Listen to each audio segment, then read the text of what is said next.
but they weren't. It's okay. They got past it. They moved on. I was kind of like Doug there. I was getting kind of antsy because there was no runs coming in. It felt like it could be a one-run game. I said, "Come on, get a run in here, guys." Well, Doug was right. First team to one. And then it happened. Yeah, it was pretty incredible. This time I didn't go and flick over to TMZ. Oh, was that you, Bill?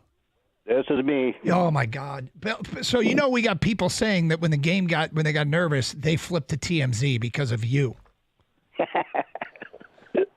That's hilarious. Yeah. I've been enjoying it. I'm getting hooked on your show. Oh, good. Odyssey in Canada, right? Yep. No, it's working in Canada, apparently. So, hey, thank you for listening, Bill, and thanks for the story. Right on. Bill, last week, for people who missed his call, it was one of the Astros games late in the game. Got too nervous, started watching TikToks on TMZ. Correct me if I'm wrong. Does he not? He doesn't. He's right in their main demographic, don't you think, for TikTok and TMZ? 100%. Yeah. Isn't he like square bullseye of what they're looking for? 18 to 35 male, yeah. Canadian male, 18 to 35. Born in 1835, is that what you said? That's what we said. I'm sorry, I must have misheard you. Bill's listening, Kag. No, he's probably on TikTok right now. Yeah, listen, if Bill knows TikTok, Bill knows everything else. All right, some Tigers spoke today. We'll hear the best of what they had to say. Get to more of your phone calls and feedback. What a day. What a game yesterday. What a day tomorrow's going to be. 3:08 first pitch. Tigers and Guardians at Comerica Park, Game 3 of the ALDS. 97-1 the ticket.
So a few things here, just to remind people, if you're looking for tickets on the secondary market, the Tigers organization themselves, they recommend StubHub. I heard some stories of woe out in Seattle of fans that traveled out there and thought they had tickets to Michigan versus Washington and did not, as it turned out. And so I talked to the Tigers yesterday and said, all right, just given the demand for this game, there's probably going to be a lot of people looking into the secondary market. They said, go to SeatGeek. SeatGeek is the site, and they work with SeatGeek, and if there's some issues, they can help you. So SeatGeek is the place to go. That's one. Two is, for people that haven't been to a Tiger game in a minute, Comerica Park is a cashless venue. Your cash is no good here. So bring a credit card or... That doesn't mean things are free. No, it doesn't mean things are free. No, it means your cash, you need a credit card or a Apple Pay or Google Pay or whatever the hell what do you have on your phone? Did I just ask you that? You don't know, do you? If I was forced, I'd use a credit card. Okay, gotcha. Anyway, so that's I have a wallet somewhere on this thing. There's a wallet. Have you ever used it? Yes, for tickets, yeah. Okay, gotcha. That's it. Anyway, dress warm, especially if you're going to be down there all day. It's going to be chilly. We'll be broadcasting from down there. You speaking to me directly? No, I'm not worried about you. You tend to run hotter than I do. I get very cold. I will. The answer is yes. The question is, will Doug have his gloves on tomorrow? There's a good chance that I will. But you have to admit, the place that we do the show from is it's like some sort of weird cold wind tunnel. Well, yeah. I mean, that early in the morning. Ooh, I don't know. What? No, forget it. We're gonna. We got bailed out last time we were there. There was not the soothing sounds of the lawnmowers, the leaf blowers. No, but there were two fire trucks, the trimmers, and all that. Right, there were fire trucks. And there were helicopters. Remember? There was a helicopter flyby. But remember the asteroid that almost hit you guys? Yeah, it was fun. It was pretty loud. Church bells. There were church bells. Yeah. Dude, we made the joke. We were there maybe 2 months ago, and we made a joke. When's the marching band supposed to come by? Because there's always groundskeepers and leaf blowers and mowers and trimmers and right where we're broadcasting. Then a marching band did come by. Literally walked right past. We were joking. And then here came a marching band. So anyway, yes, we'll be down there tomorrow. And I will, I got to tell Evan to get the feed set up so we have Twitch and YouTube taken care of. You'll be able to watch the show.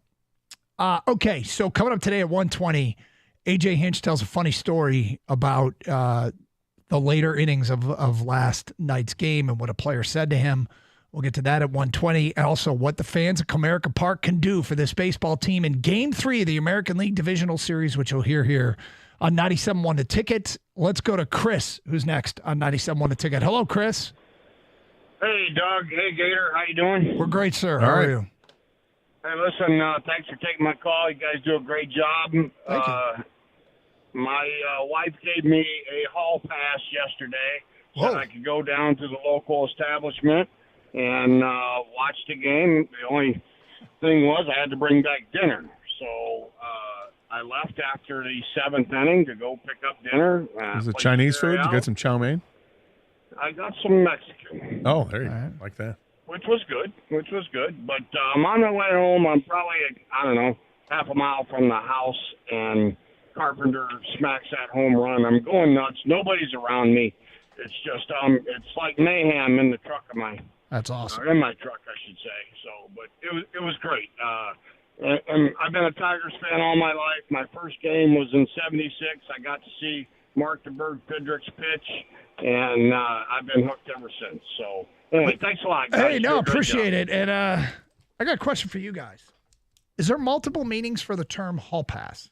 When I hear my wife gave me a hall pass. I don't think so. I think there's a free pass to go out with the fellas. Okay. Yep. The hall pass is something different. Right? Am I wrong here? Is there? Just want to make sure. Well, when he said hall pass, I was ready for the rest of the story. Yeah. Let's put it that way. Guys, I missed the game yesterday because my wife gave me a hall pass. Oh, really? Okay. I was busy. I went to this bar. Tell me more. Mm-hmm. Yeah. Should we define hall pass for people who don't know what it means? Well, the movie Hall Pass is about when a couple was kind of getting stale in their relationship. They decided to give each other a hall pass, which meant that for a weekend they could do whatever they wanted to with whoever they wanted to. So hall pass means you can go have some of the sex with somebody other than your wife. That's what the movie was. Yeah. Yeah. Okay. Yeah. That was Hall Pass. Yeah. Well, I got a little. I didn't know if people used it for other things, like going to watch a game. Well, it should be defined, I would say that, if you're going to use it for something else. Right. And don't get any ideas. Right? What do you mean? Well, it'd be funny if he came home with dinner and the wife said, "So how was the hall pass?" "Oh, I watched the game." And "You did what?" "I gave you a hall pass." Why? What'd you do? "Oh, I watched the game." That's what I was doing. Watching a game. All right, back to your calls. Ben, you're next. Hi, Ben. With a new friend. Ben, are you there? Oh, sorry about that. Yeah, how you guys doing? We're good, right, thank Ben. you. Awesome. Hey, thanks for taking my call. Yesterday was the first game I got to see all season. So early April, my daughter and I had a hunch we wanted to move somewhere, so we moved down to South Carolina. And you wouldn't believe how difficult it is to get any coverage. And even with the Odyssey app, I don't have access to listening to the games on the radio. So I'm going, purely on YouTube clips, and my business partner, Mark, fills me in on the excitement that builds in every game. Yep. And I finally got to see, up here we had the hurricane, so I was out for the last series. And with this one, as just such an amazing game to watch, Scoble deal like that. I had not seen it this year. So basically, because the game was on a national network, you were able to watch it. Well, I have it on. I had it on HBO. What? You can get the game on for HBO? Whatever reason. Yeah, I got the game on HBO. For whatever reason, all these games and their affiliations with streaming services now, it's like it's a full-time job trying to keep up with it. Yeah, HBO. Yeah, I think you can watch the playoffs on Max. I should say Max. Yeah. Yep, Max. Huh. Yeah, which is HBO Max. Is that correct? Yeah. Well, but it's now just Huh. under the umbrella of Max. So you hadn't seen a game all year. I hadn't seen a game all year. You picked a good one to parachute in on. Oh man, unbelievable. Absolute perfection. It's been driving me nuts not seeing it too. Just hearing about it from listening to you guys on the Odyssey app, and my partner has just been like, what am I missing? I mean, it's like, tomorrow's great game, the rest of the series is available. I just looked up on ESPN. The rest of the series, tomorrow's TBS, True TV, and Max. Thursday's TNT and Max. And Saturday is TBS and Max. So you're in. Nice. You're in, dude. 248-539-9797. Tim is in Redford and next. Hello, Tim. Hey, how you guys doing? What's going on? Tim? Well, I got to tell you, I went to my office early yesterday so I could get home and watch the game. And I watched the entire game all the way through till almost the end. My son's a teacher. He came home early. The eighth inning, 2 guys on, Carp up. And just as the pitch went to him, our streaming service through DirecTV Stream, our internet shut off. Black TV, I missed the home run. What? Yeah, so I've got a little radio beside me on our fireplace hearth. I turned that on, and I hear, that was the greatest thing we've ever seen. I didn't see it. So what did you figure out? How long was it out? Do you know what happened? Did you make a call? No, well, we have the internet we have, it went out. My 24-year-old, he goes, I'll see you downstairs. He reset everything. But now, and I'll just have to give their name, Spectrum cable trucks are all over our neighborhood. So I'm guessing most of Redford, if you had Spectrum, missed Carp's home run. Wow. Oh, that would suck. That's incredibly unfortunate timing. 248-539-9797. All right, A.J. Hinch speaking with the media today, told a funny story, previewed the game a little bit tomorrow, what it's going to be like to be at home. We'll get to that at 1:20 here on Carson Anderson, 97.1. Driving on roads in Michigan can be tough, and with the winter season right around the corner, it's going to get tougher. Doug Karsh here. I'm here to tell you about if you're ever in an accident, and I hope you never are, but if you are and you need an attorney who only specializes in auto law, you got the guy at Michigan Auto Law. Our guy Steve and his crew, they specialize in auto and truck accidents only. And because of that, they've recovered more million-dollar auto accident results than any other law firm in Michigan. Check them out for yourself. They care more, so you win more. Michigan Auto Law, auto accident attorneys. Visit autolaw.com. That's autolaw.com.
Doug Carr, Scott Anderson, 97-1 a ticket. What a game last night. Tigers beat the Cleveland Guardians 3-0.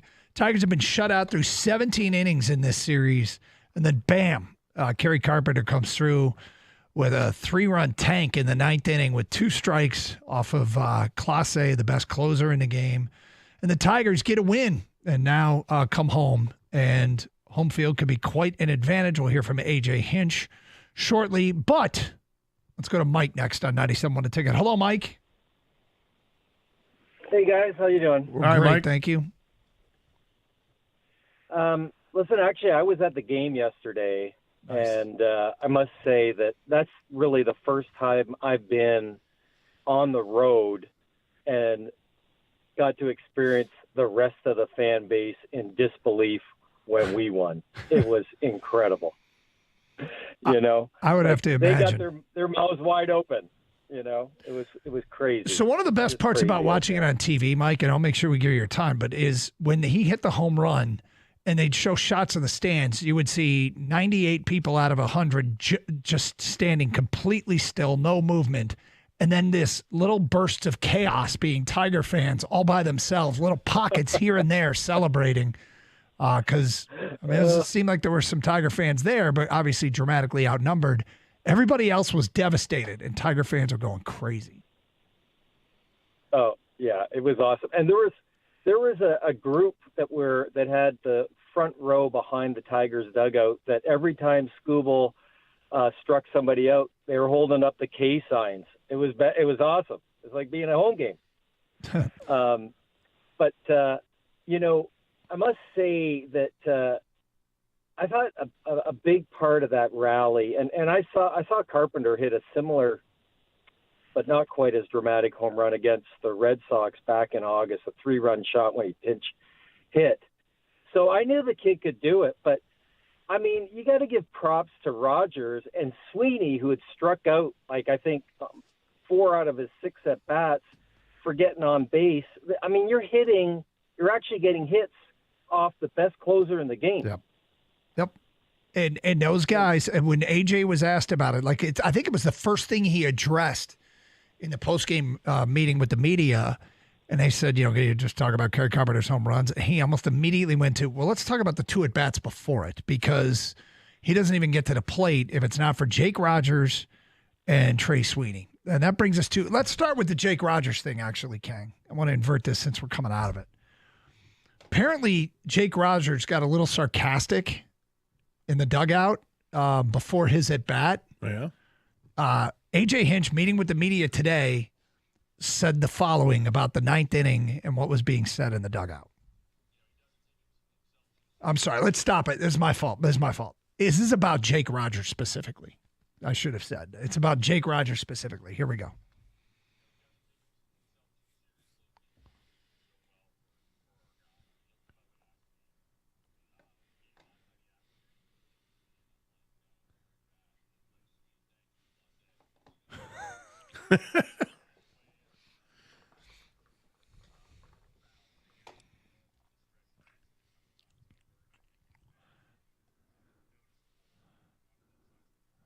Okay. Sweet, thanks. It's Class A. Awesome. You're the best. Really? You're going to leave me in? Okay. That's great. He's given him 3 hits in his last 74 at bats, but that's cool. Thanks, man. I'm out for what? You're sending me up there anyway? Okay, no, cool, good. sweet, thanks. Oh, Trey and I got this. We've struck out 13 out of 27 times, so we're okay. And yet, they both end up with hits. Come through. Awesome.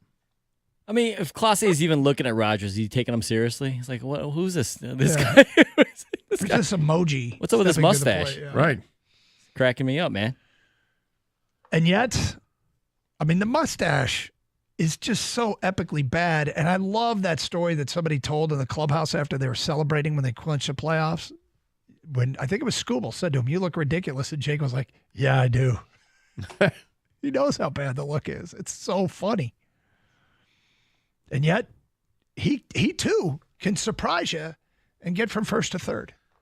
Every time. No, he's been great, man. He really He's a machine with that. I'll say, I want to ask you guys this question, though, and I don't want to nitpick or anything because Rogers has been great. This team's been unbelievable. I know what you're going to say. Yeah. Do you think Jake Rogers is framing pitches a little too hard? Like, I think he's moving it like a foot from it's not like he's moving it like an inch or two. He's bringing it from the bottom of the zone to the top of the zone.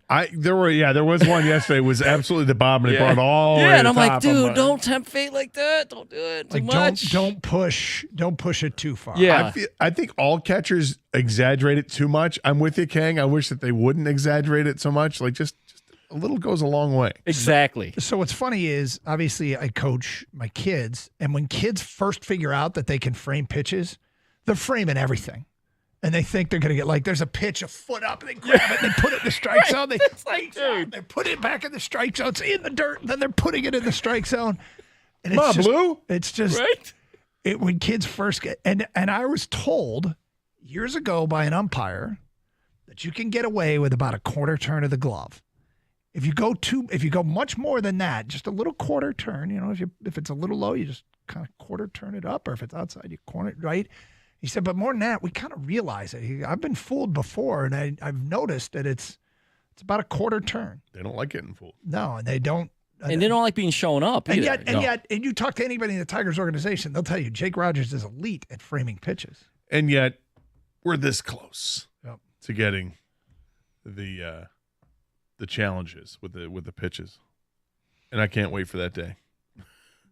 I just want to eliminate all the crap because it's such a quick way that they do it. The catcher can ask for it, the pitcher can ask for it, or the batter can ask for it to get a quick review, and it's done instantly. Nope, it's not in the zone. Okay, fair enough. I thought it was. My bad. 248-539-9797. Malcolm is next on 97.1. Hello, Malcolm.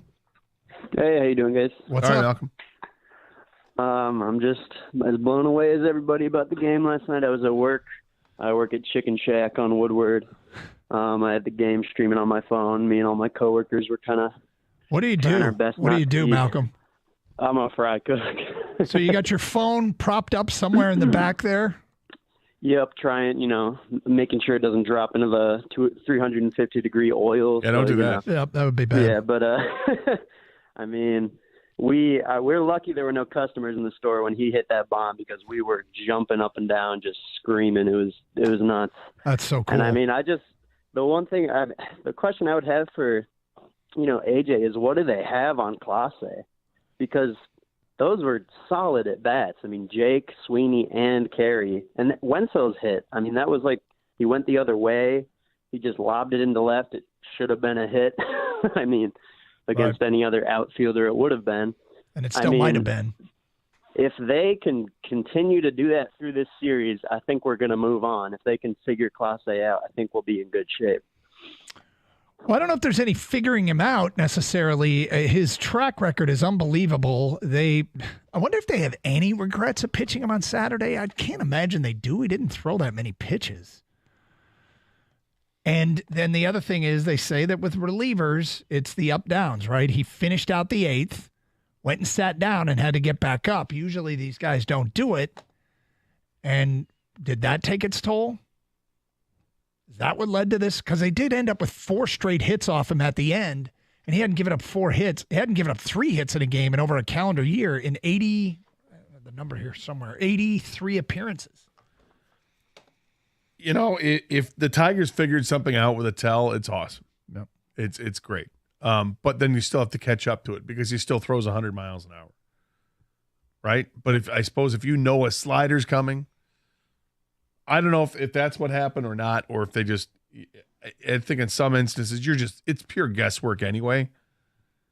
When he's got one pitch that literally goes triple digits and then the next one can drop 10 miles an hour, it's such a massive difference in your swing speed. And if you're catching up to the fastball and you're geared in, I'm locked in, I got this fastball, and then they drop it 10 miles an hour on you, like, oh. That's why I think it's more what you said, Doug. I think for Clase and those type of relievers and the closer specifically, he goes in for 1 inning. He comes from the pen, he goes out and gets his 3 outs night over. He usually doesn't come out for the 8th, and you're right, he had to go back to the dugout, which he doesn't normally do, wait, then come out for the 9th. I think that had a lot more to do with it. And, hey, if that's what it is, fine by me. But however it's done, the Tigers came through. All right, we got sidetracked. AJ Hinch talks about what the home field advantage can mean tomorrow and what it means to be coming back to Detroit. 2 games now coming up this week, thanks to the Tigers. 3-0 win last night, Game 2 ALDS in Cleveland. It's Carson Anderson, 97.1 The Ticket. Look, sometimes all good things have to come to an end. So when my garage doors were done, I knew I had to do something about it. I had to get new garage doors. I called the only people you should call, Precision Garage Door. They took my call immediately, scheduled an appointment right away, and then they helped me select the perfect doors for my house, and they got them installed in no time. John, Jeff, the whole crew, so easy to work with. They're very professional, and right now it's not easy to find professionalism. How's this? They're available weekends at no extra charge. They offer the industry's leading warranty. You can schedule an appointment on their website, actually for a time that works for you. Not for them, but for you. They think about the customer first. It's amazing. And all calls are answered 24/7. So if you want your garage doors done right, do what I did and call Precision Garage Door today. 1-800-DOOR-REPAIR or go on the web at precisiondoormi.com and schedule that appointment.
I'll just say this.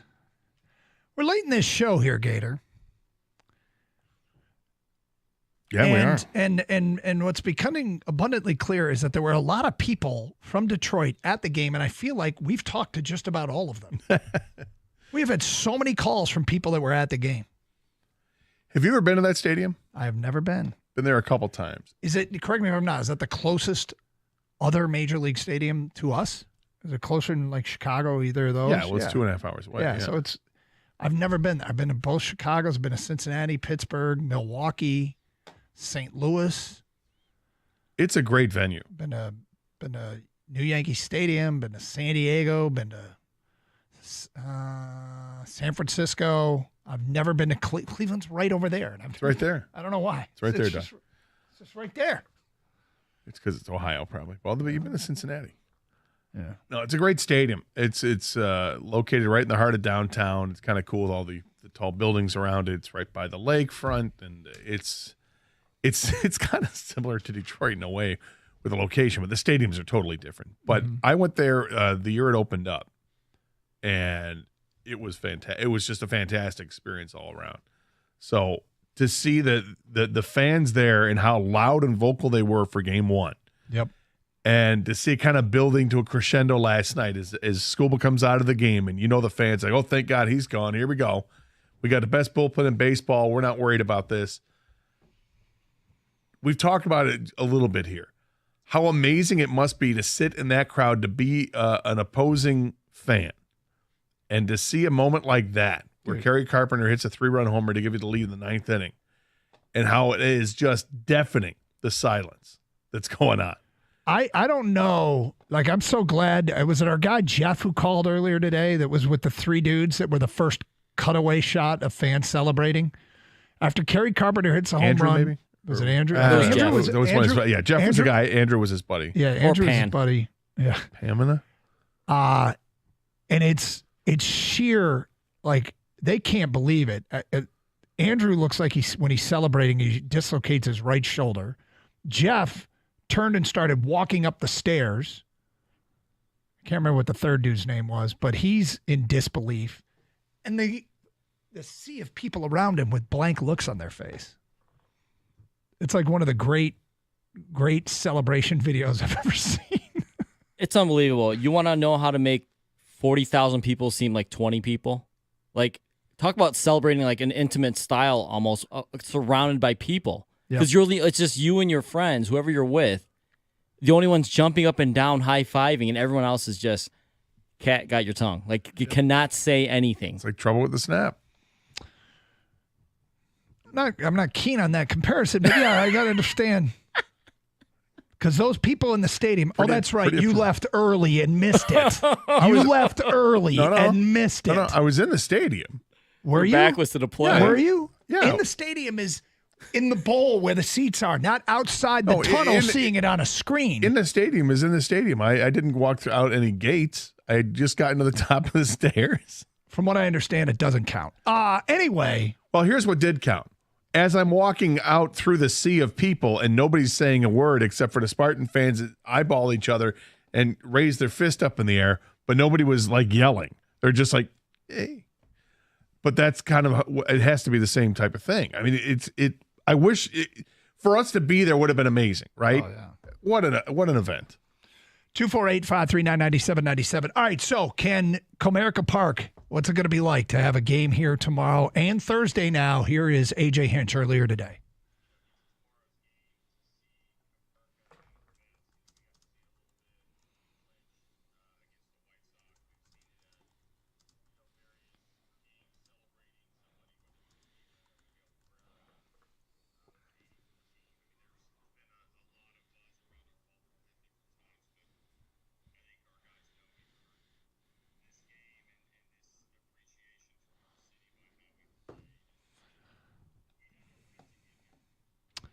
I wonder what the last Tiger game was that was easy to get tickets. I mean, that last week, maybe some of those, though, after they clinched Saturday and Sunday, it might have been easy to get tickets.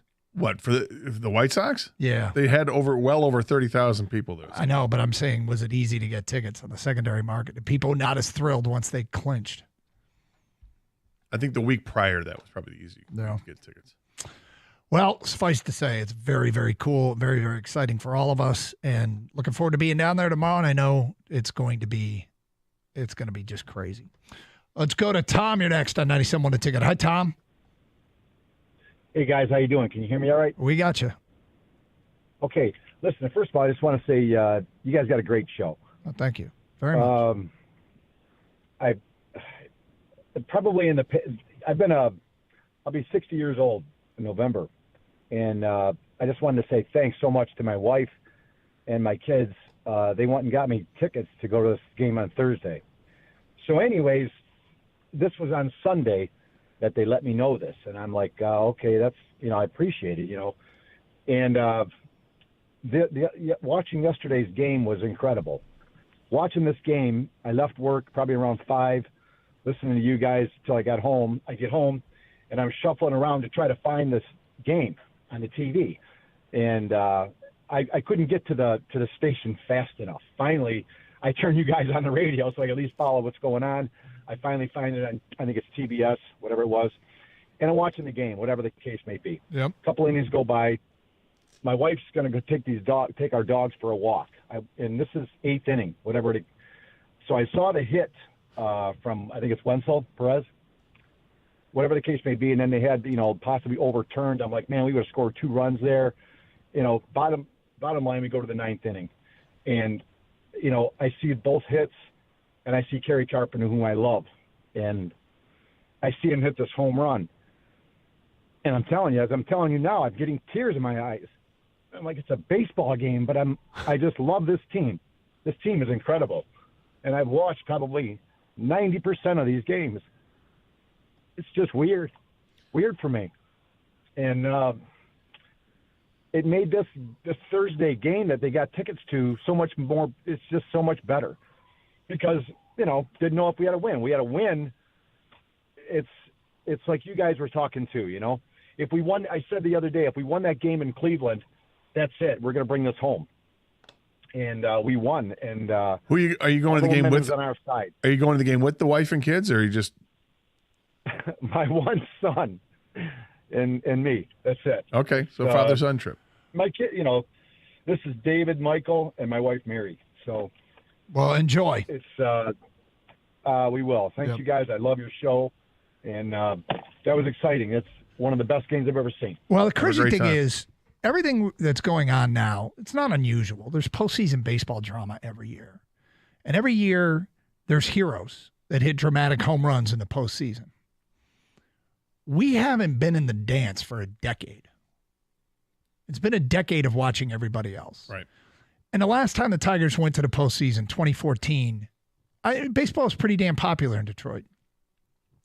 And then it's like it slowly starts to lose as much. People, they're not getting the fringe fan. They're not getting the people that just aren't there every day. There are people that are there every day, and I get it. But the air goes out of the balloon in a town, and after long, people aren't paying attention to the postseason at all.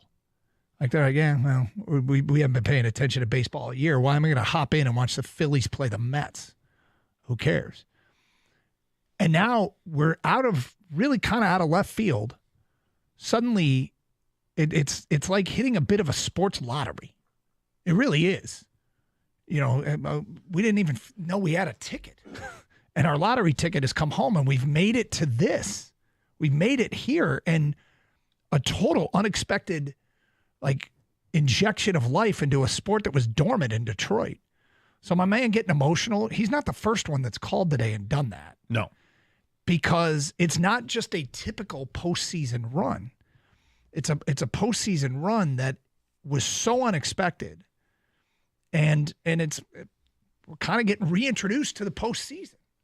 And baseball's postseason's always been awesome.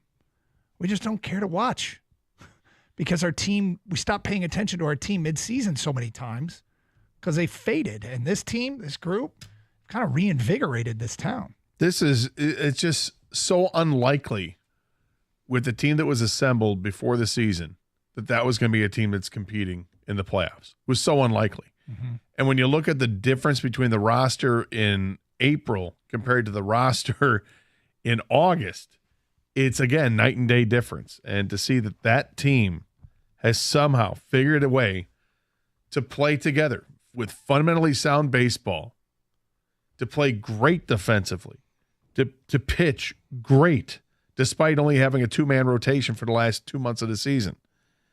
And then to hit, as we've said, basically average hitting. That's what they are during the stretch. Despite the fact that they won 3 out of 4 games in the last 40-something games, they were doing it with an average offense. They didn't like all of a sudden everything clicked and they start putting up 6-7 runs a game. It's been done with 4 to 5 runs a game. Which is, they are right about, they're averaging roughly the average amount of runs scored by teams in Major League Baseball. When they got hot, they became average. But you mix that average with great pitching, great defense, a skilled manager playing the right guys at the right time, and some clutch hitting, and here we are. Hey, attention fans, UMCU is the official credit card of the Detroit Lions, and they're proud to partner with Lions superstars like Jahmyr Gibbs, Brian Branch, and Terrion Arnold to celebrate this winning combination. The Lions, UMCU, they got a sleek new black credit card to go with their sleek new black uniforms. It's exclusive to UMCU members, the Detroit Lions Black Debit Card. Now's a perfect time to become a member and join the Lions Pride. This exclusive Lions Black Debit Card is only available to UMCU members. Choose the black card or one of the other designs. There's 3 of them. UMCU has been servicing customers for over 70 years. I'm a member now, too, and signing up is easy. Show off your pride and passion with the Detroit Lions Black Card only from UMCU. Just visit umcu.org. Some restrictions apply. Visit website for full details. Insured by NCUA. UMCU, where success deserves celebrating.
You know, we talk about all the drama of postseason baseball. Because we're in the dance, suddenly I'm zoned in and watching the Royals and Yankees last night. Not even really sure what I'm rooting for there. Because if the Tigers advance, big if, and then one a game at a time, and tomorrow's big, and you still have to get 2 more wins, and who knows? Who knows what's going to happen? But would you rather play the Royals or the Yankees? If. I think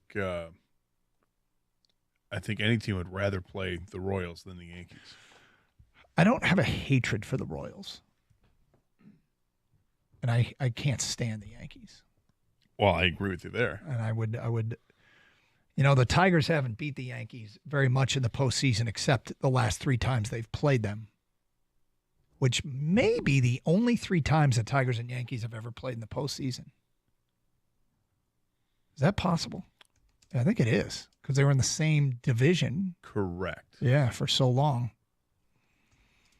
I think they've played them. I think they've played them 3 times and beat them 3 times, which is pretty remarkable. Which I wouldn't even. God, now that I think about it, it's pretty crazy. But yeah, they've. I'll have to go back. But yeah, I think that might be the case. Let's go to Antonio in Plymouth. You're on 97.1 A Ticket. Hi, Antonio. How you doing, guys? Can you hear me? Yep. You can. Go ahead. Hey, me and my buddy, we went down to the game last night in Cleveland. What an atmosphere that was. I just want to share a quick little story. So it was about 5th inning, and I think Jose Ramirez came up to bat. Mm-hmm. And instead of ole, ole, ole, it was Jose, Jose, Jose. Yep. And I think Scoble ended up striking him out. Well, then Class A came in the bottom of the 8th, and for 1 out, he got the out. And as he's coming in, we had 3 really cool Cleveland fans in front of us, and they're telling us, oh yeah, Class A, he's best closer in history. Look at his stats. I mean, they don't lie. All this and that. And I've heard about Emmanuel Class A. I've never really watched him, so I couldn't attest to anything that they were saying, right? Right. But we did have a group of Tigers fans directly behind us, 1 row back, and Kerry goes yard, and I think it was Veerling after him that got on an infield single, and we had about, I'd say 5 groups of Tigers fans around us, and me and my friend, we start the old instead of Jose, Jose, Jose, it was Class A, Class A, Class A. And let me tell you, those Cleveland fans, they did not like that. I would imagine that would probably irritate them. We got the go back to F and Comerica, a bunch of other F-bombs thrown at us. Yeah, you probably kind of asked for it. When you start mocking their chant with their own guy's name, they probably are going to tell you to get bent. Yeah. No, but it was a great atmosphere, great game, and I think that was the best baseball game I've ever witnessed live in my life. But thanks for taking my call, guys. I appreciate it, Antonio. 248-539-9797. Kurt is next on 97.1 A Ticket. Hi, Kurt. Hey, guys. Hey. Great day to be a Tiger fan, huh? Sure is. So before my son was born, he's 10 years old, we decked out his room. Navy blue walls, orange walls. We put up all the fat heads. And he's just lived and breathed baseball from Jump Street, right? And beginning of the year, I told him, I said, buddy, this is the year they're going to make the playoffs. I got a feeling. And then May and June hit, and I said, buddy, this isn't the year. I'm sorry. It's not going to happen, And he's wanted them to be good so bad. We're big Michigan fans, too. And, he got to enjoy the national championship last year and everything. And really, he's at that age where he's really buying in on sports. So when they started really getting competitive and turn the tide after the trade deadline, it became just can't miss every night. We got to watch these games. Yep. And it's been the most fun in the world just watching my little guy absolutely fall in love with this team. I mean, they are captivating our imaginations and really making us feel like there's no limits to the possibilities. How old did you say your son was? He's 10. He's 10. Wow. Yep. It's an important time. It's an important time, Kurt. Thank you. Let's take one more. Victor in Northville. You're on 97.1 A Ticket. Hi, Victor. Hey, what's going on, guys? How you doing, sir? When we were talking about the feeling that this Tigers team gives you. A lot of people are like searching for that same feeling. Like, when was the last time I felt like this? But honestly, I don't think we have to look that far back. I think it was the Lions that, I mean, it happened different, of course. But the year before, they kind of came out of nowhere, and then they went on that winning streak. Say, for instance, if they would have made the playoffs that year, which would have been 2 years ago, it would have probably given us more of an ideal. But last year, I felt like with Jared Goff, underdogs, nobody really like Hall of Famers on our team. We may have had an All-Pro or two, but it kind of gave you that same underdog kind of feeling. And then all of a sudden when the rest of the America and ESPN and everybody else starts to get on board, it's a pride kind of feeling. We're walking around with pride, and it's just a really good feeling. And I think we're all kind of getting that now too, just like we were with the Lions. I don't think we have to really look that far back. No, you're right. It's a different kind of feel. That was unprecedented. This has precedent. It's been laying dormant in this town for a decade. But you're right. That was unfamiliar, and that was fresh, and that was a lot of fun, and so is this. Thank you for the phone call. Mike Valeni joins us. Rico Beard joins us. Gentlemen, how are we doing today? Doug, I can help you. Yeah. You were asking the question about Yankees-Royals. Yep. Do you want a report from behind enemy lines? Sure, let's go. Okay. And again, I take no offense. You should hate the Yankees. Yeah. We're infinitely hateable. But here's what I've seen after 2 games, and it may alter your thinking. Okay. The Yankees are going full Yankees. What that means is I have bemoaned. I've done a lot of bemoaning. Oh, boy. Over the last 15 years of this team being a collection of unholy choke artists. It's happening again. Is it? 1 for 12 runners in scoring position, 2 for 20 with men on base, period. Aaron Judge blows and can't hit a baseball, and Carlos Rodon had a mental breakdown on the mound last night. Now, other than that, everything's going great. They don't look sharp. Now, it's 2 games, all right? We didn't write off the Tigers after game 1, and I'm not going to crown them World Series champions after game 2. You're in the mix. Yep. I'm just telling you, from a Yankee fan, to say I'm not happy with the way my team is playing would be an understatement from Rico's Bible. He can pick the verse. Well, I guess just for fun, it would be fun to play the Yankees, but yes, because listen, they're hateable. They are the Death Star. They are the team with the biggest payroll. Yes, yep. You want it. You want it. Well, got to take care of business first. And you're right. This series is far from over. It really is. I mean, well, don't ask Costa that. Cookies has already got the parade route. Oh, that's good. Clase's done. He can't recover. It's over. Oh boy. I did the pod with him after his show. I'm like, well, the one thing about Clase is if these are 2 close games, I'm not sure he can be a factor in both of them. He's not going to pitch in the first 4 games of the series. You know, they might be out of gas if they pitch him tomorrow, and with he might not be available. The day off he can. There were multiple times this year. I'm not telling you it's like wise, but Vogt used him 3 days in a row. Yeah, I mean, this whole spacing between is what I don't like about playoff baseball because it doesn't emulate how we play. We play that way during the regular season, right? Yeah. You should at least have 3 games. Well, I've always said because the game matters, your starting pitching depth matters. But if this happens to work for the Tigers literally, if it happens to work, could be doing it with 1 legitimate starting pitcher. And, right. And that's just not the way you can do it over a course of a whole season. What do you guys got planned coming up next? A lot. We're going to start out with a very intimate question for Rico and how it relates to the Tigers. And then I've got some stuff that came out of the game. I want people's thoughts. And look, are you accepting of a term? Not offended by it, but are you just willing to accept something we keep talking about? And whether it's like, it's not an insult. It's just what we're watching. It is magic or voodoo or whatever you want to call it. And some people get bent out of shape. No one's knocking them. But what you watched yesterday at multiple points was like David Blaine stuff. And it keeps happening. And that's okay. It's been a fun ride. Look forward to it. And we'll be down there tomorrow. Jared Goff joins us at 10:30. Have a great show. Stay safe, everyone, and treat each other with respect. 97.1.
Brought to you by Lady Jane's. With the Tigers game beginning at 6:08 on Thursday, the Red Wings have pushed back their regular season opener with the Penguins to an 8 p.m. start time.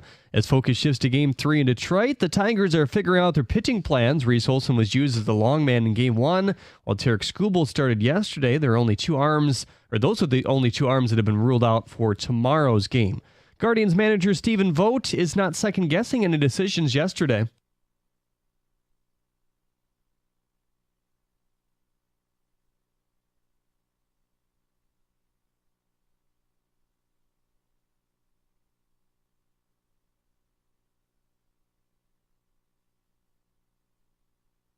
Rookie offensive lineman Christian Mahogany practiced for the first time this season today. The team now has 21 days to decide whether to activate him or place him on season-ending IR. According to Nolan Bianchi, everyone who is not on the IR practiced today for the Lions.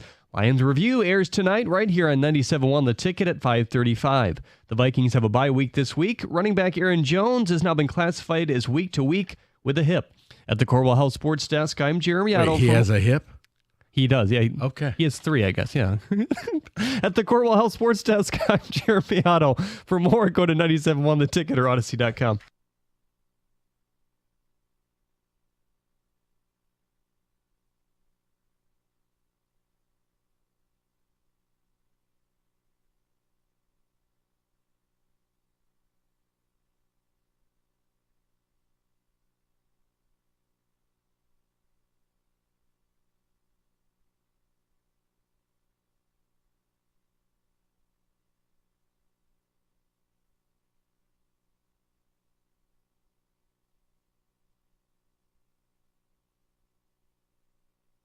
You may be wondering, why on earth would these two bleep holes have a Red Wings song after what we watched yesterday? Well, I'll help you. I mean, A, it's not because we care about that poverty league. They're just dumb enough to start their season when no one cares.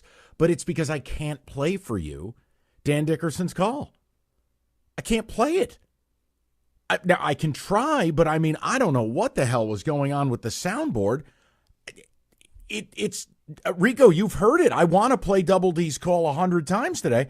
I can't play it. Yeah. Because I was wondering, like, wait, why are we playing the Wings? But, okay. Yeah, you're right. The best celebration I can give you. I get it now. Yes.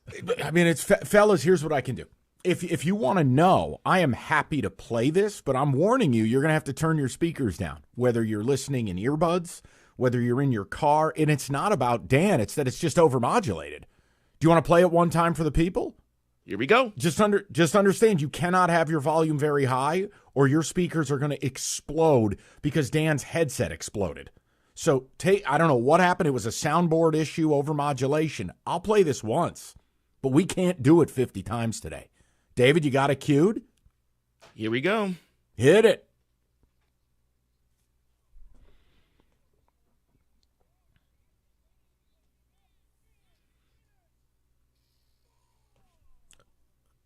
Oh, dear.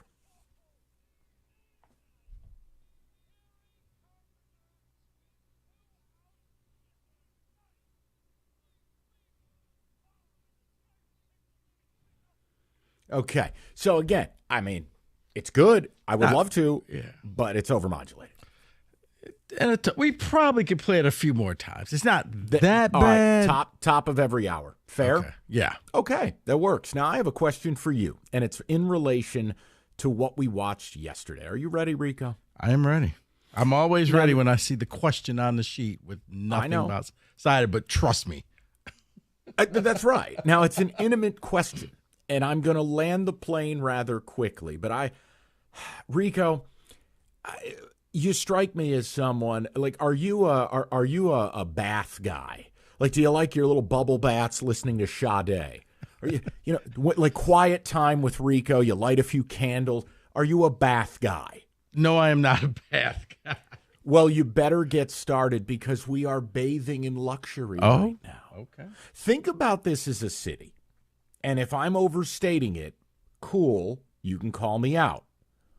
Rico, I don't think in my adult life it's ever been better than this moment.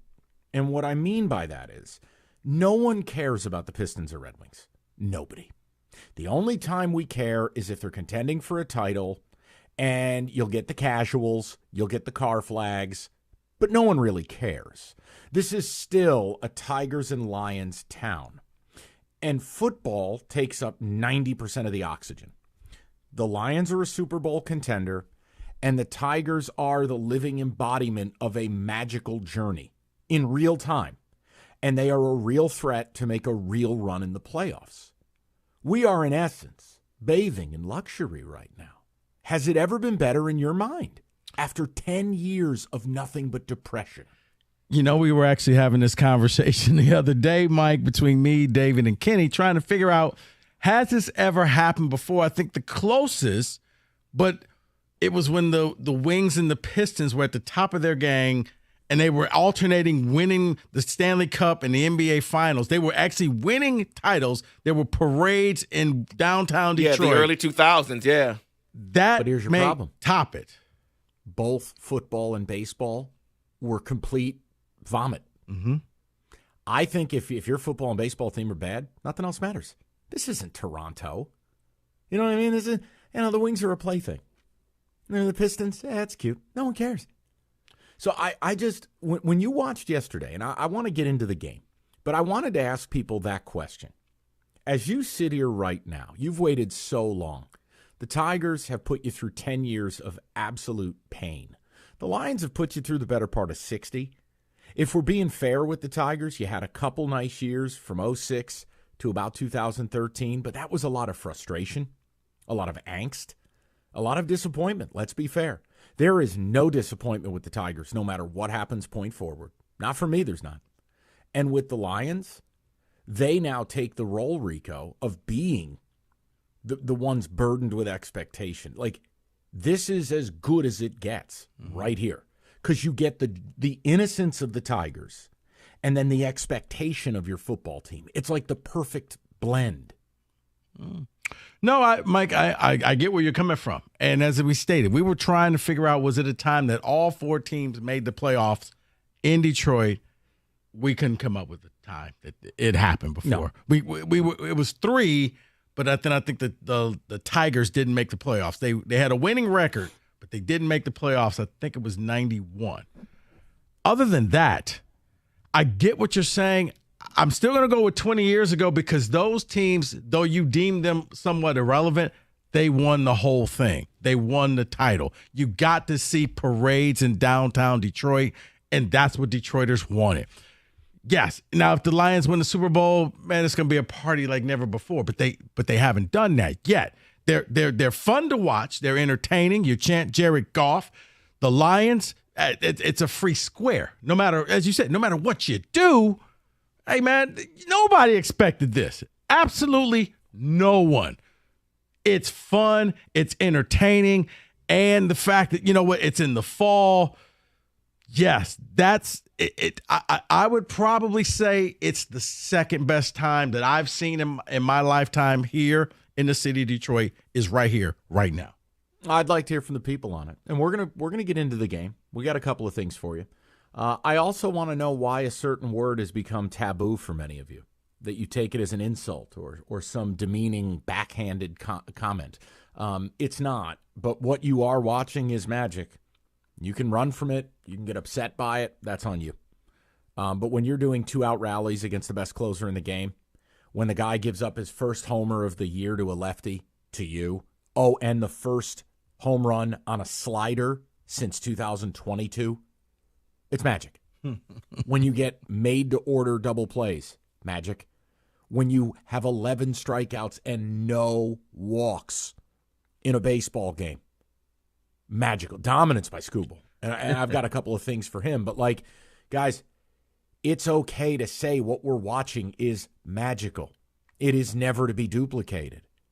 And we've got a lot to talk about with yesterday, a lot to look forward to tomorrow. I have a report from behind enemy lines. I have a report for people. Because while you're luxuriating on your magic carpet ride, I'm watching every pitch of Yankees-Royals. And I have an encouraging report from the front. Rico, you should be getting a handwritten letter in about 3 weeks. Okay. I've got something for the people. And we're gonna talk. We're gonna get into some football each hour. What? I'm just Dear Rico. Rico. It's exhilarating here at the front line, but we are persevering. Hope all is well with you. Kindest regards to mother. Right. No, I've got you covered because we're gonna. I know it's gonna be great. Don't worry, you're not gonna get anything sad. I have something that I think will stoke Tiger fans' flame a little bit more. And just like we didn't write the Tigers off after game 1, I'm not building a statue after game 2. I'm staying neutral. I'm trying to do the same thing with the Yankees. But I've got a report from the front in beautiful cursive. So we're going to get to that as well. But I want to know from you guys, your football team and your baseball team are awesome right now. I think it doesn't get better than this right here. The blend of expectation and innocence, the absolute threat that both of them are. And I know right now Kenny is probably cursing my name, but Kenny, I'm sorry to report from the front. Nobody cares about hockey. 248-539-9797. I want to get with the people. We're going to do football each hour. So if you're not all, bricked up about the Tigers, that's okay. We'll give you a little football. 4 o'clock hour, we'll center in on college football. It is an episode of Rico's favorite game called But Can We Say This? And Rico has to answer it. We got a lot to do. I've got the one thing that jumped out at me the most about yesterday's game.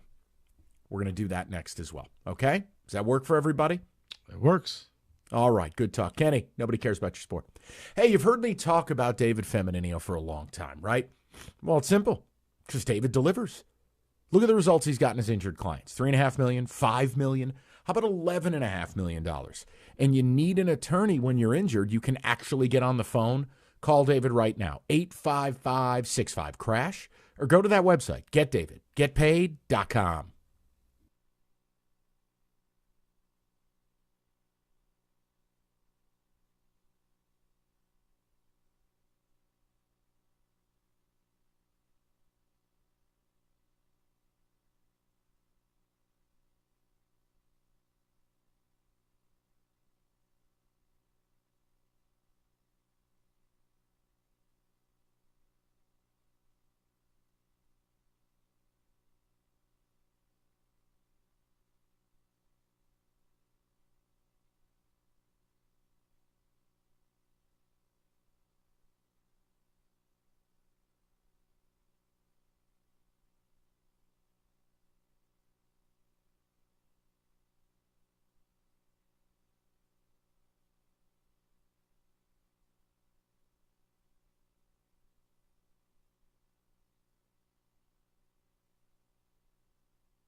Hey, listen up, folks. Are you ready to install a beautiful deck to your home, or you're just sick of power washing and staining and sealing your current deck every single year? Do what I recently did. Hire Koi Construction to design and build one for you. I could not be happier with my new deck. Koi Construction, a Trex Pro Platinum dealer, is a family-owned and operated deck building company that enjoys a rich and proud 40-year tradition in Metro Detroit and Southeast Michigan. Their focus on quality and craftsmanship has made them one of the very best in the industry. And get this, they love to work year-round. So you want to get your deck built this winter so you're ready to go into the spring? No problem whatsoever. Unlike most deck building companies, Koi routinely builds decks throughout the cold winter months. But there are limited slots available, so call them today to secure a spot on their schedule. Whether you're looking to create an inviting gathering space for your backyard or cozy retreat, Koi Construction's experienced team will bring your vision to life. So call them today. Get your project started right now. You won't regret it.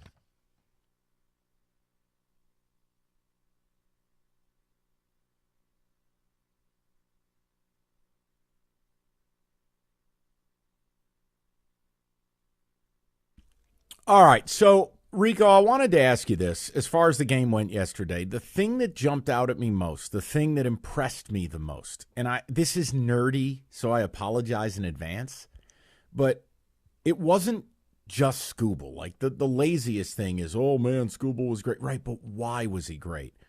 You know what really got me? Early in the game, it was pretty clear the way the zone was going to get called.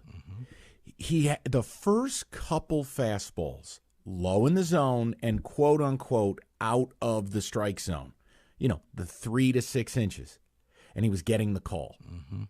And it was something that became very intentional, and it only enhanced his off-speed offerings, which fall off the table.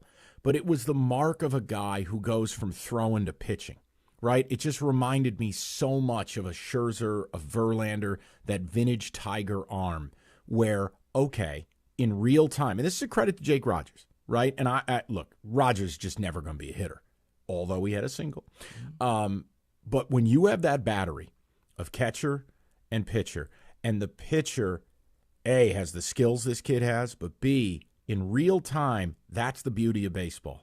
They knew, all right, we're going to be able to get that extra piece of the zone, and they just weaponized it, Rico. And like Scoble doesn't need any favors, but man, if you're going to give a guy like him that low strike, hitters are dead. They're dead. So that's what impressed me the most, because that's the mark of a pitcher and a catcher, and I loved it. I mean, it's incredible to watch. Well, yeah, I guess I'm going to be a little bit lazy. I was just the fact that he was so dominant, and he had to be so much so, Mike, that, it's the debate. But when he got taken out of the game, I'm thinking, yeah, you need him in there. This is 0-0. You cannot just rely on the chaos pitching bullpen. I called AJ. I had to get him out of there. You can't risk it with this guy. Come on. I understand it, and it makes total sense. But at the time, it didn't, because of what you just said. Like, he's getting the strikes. He is doing everything. They could not hit him. Like, man, you may have to ride this out. And if I'm AJ, I'm like, hey, the second you get in trouble, I'm yanking you out of the game. But you're still under 100 pitches. Let's roll the dice and see what happens, because there were no run. Because if Riley Green had went up and swung at one more first pitch, and I was about to lose it. Now, because of Carpenter, we're not talking about that. But at the time, I was just like, bruh, can you just take a pitch or two? Do that for me. Yeah. Like a personal favor? Yes. I like that. Look, man, I know. And it's hard. Sometimes the best way to look, the Tigers have gone 17 innings without scoring. No, that's not me being negative. It's just factual. Yeah. And Cleveland has owned you. One swing doesn't change the general struggles of the team. It changes the tenor of a series. But look, they're right back at it tomorrow. And Rico, sometimes the best way to counteract it is to get aggressive early, keyhole the pitch you want. It might be the best fastball you see. I'm with you, though. I do. I err on that side. I grew up with Don Mattingly. It wasn't working. I know. Like, bro. Also factual. Yeah, you're not even hitting it deep in the outfield, and it's an out. It's just like, grounded a second. Okay. But no, I would love to know from the people. I mean, your reaction to yesterday and kind of where it puts you. I mean, look, Rico and I think we've been pretty good about it. Wanted Houston, said you'd beat them. You did. Wanted Cleveland. I still think it's Tigers in 4. I didn't freak out after game 1. Now, I will always freak out during a single elimination game. If it's a game 7 or if it's an NFL playoff game, that's different. I'm going to ride the wave of emotion. But what you can't do is go from desperation and despair to absolute elation, and it's going to be a cakewalk. You know what you've earned? You've earned tomorrow. Go play the damn game. You want to have a stranglehold on this thing? You want to be able to take a few cards, get 2-1 in the series, have the ability to not go back to Cleveland, but know if you do, what you got in your back pocket is a hammer. Is that fair? That's absolutely fair. You know what? Okay. You know what, Mike? Can I say something here? I want to add on to what you said about what Tarek Scoble was doing, because I noticed this very early on in the game, and the strike zone was very similar for both teams. I'm not going to say it was one way or the other. It was pretty similar for both teams. It was a large zone yesterday. It was. But one thing I noticed that Tarek was doing, he was working extremely fast. He's always a pitcher that works fast, but he was working extremely fast yesterday. And when that pitch was just a little bit outside and low, he specifically asked the umpire with his left hand, was that out? And then he got that ball, and he knew exactly where he needed to be next, and he threw it right.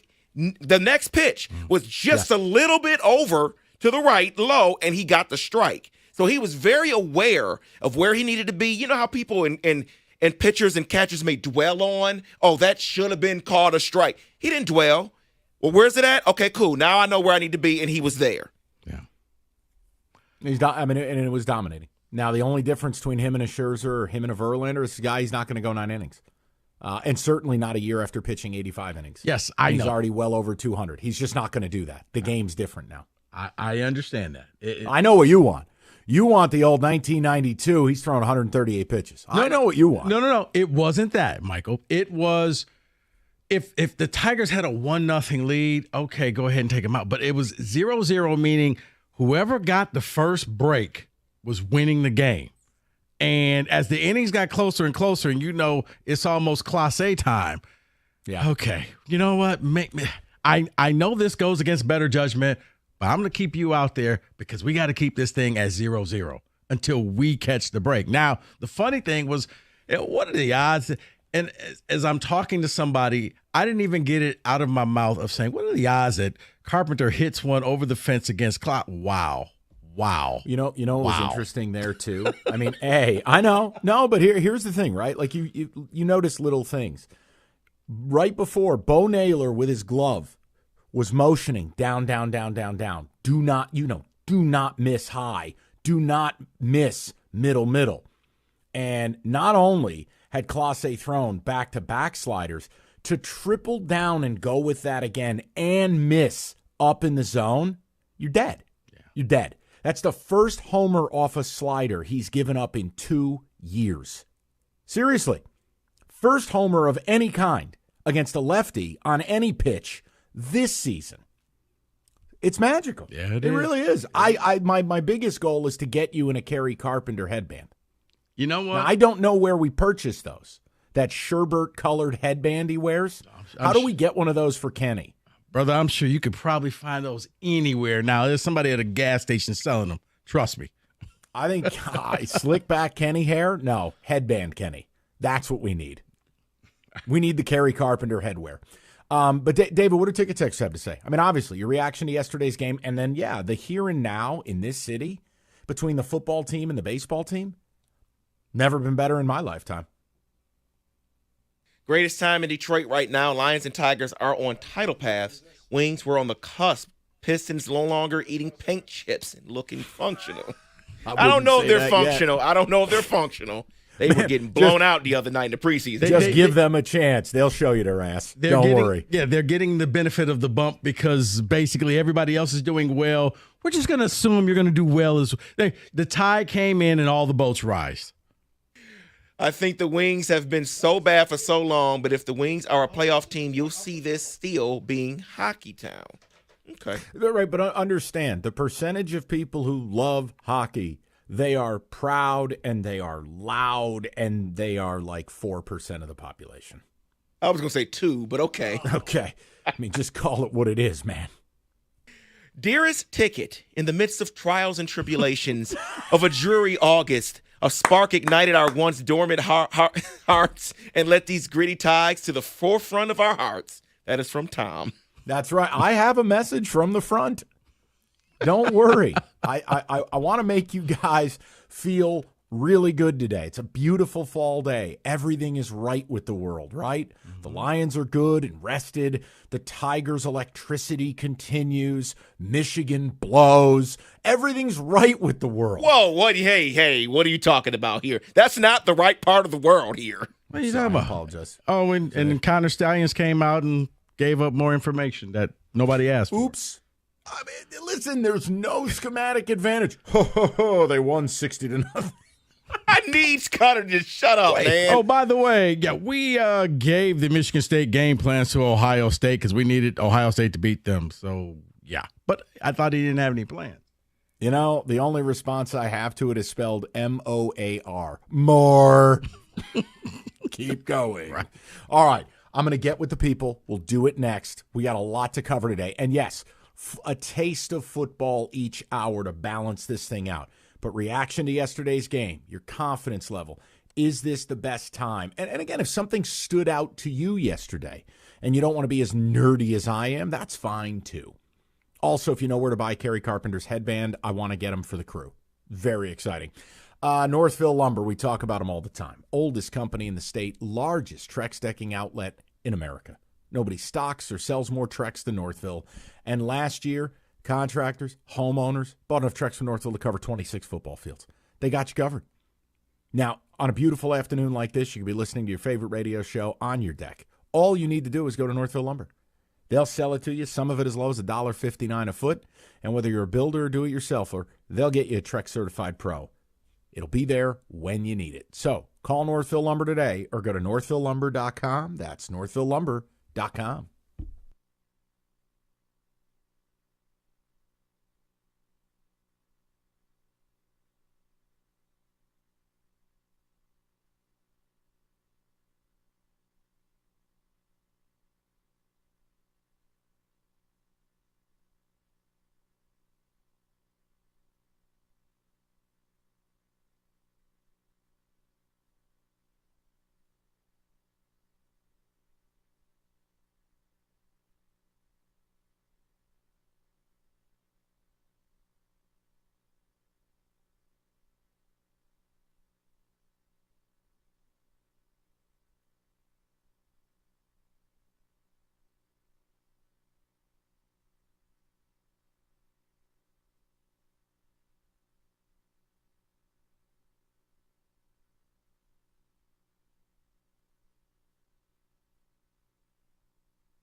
All right, enough about us. Let's talk to you guys. Tigers, your reaction to yesterday, the one thing that jumped out at me, and is this the best time ever? We got a baseball and a football team that are both legit contenders in this. It's never happened in my lifetime.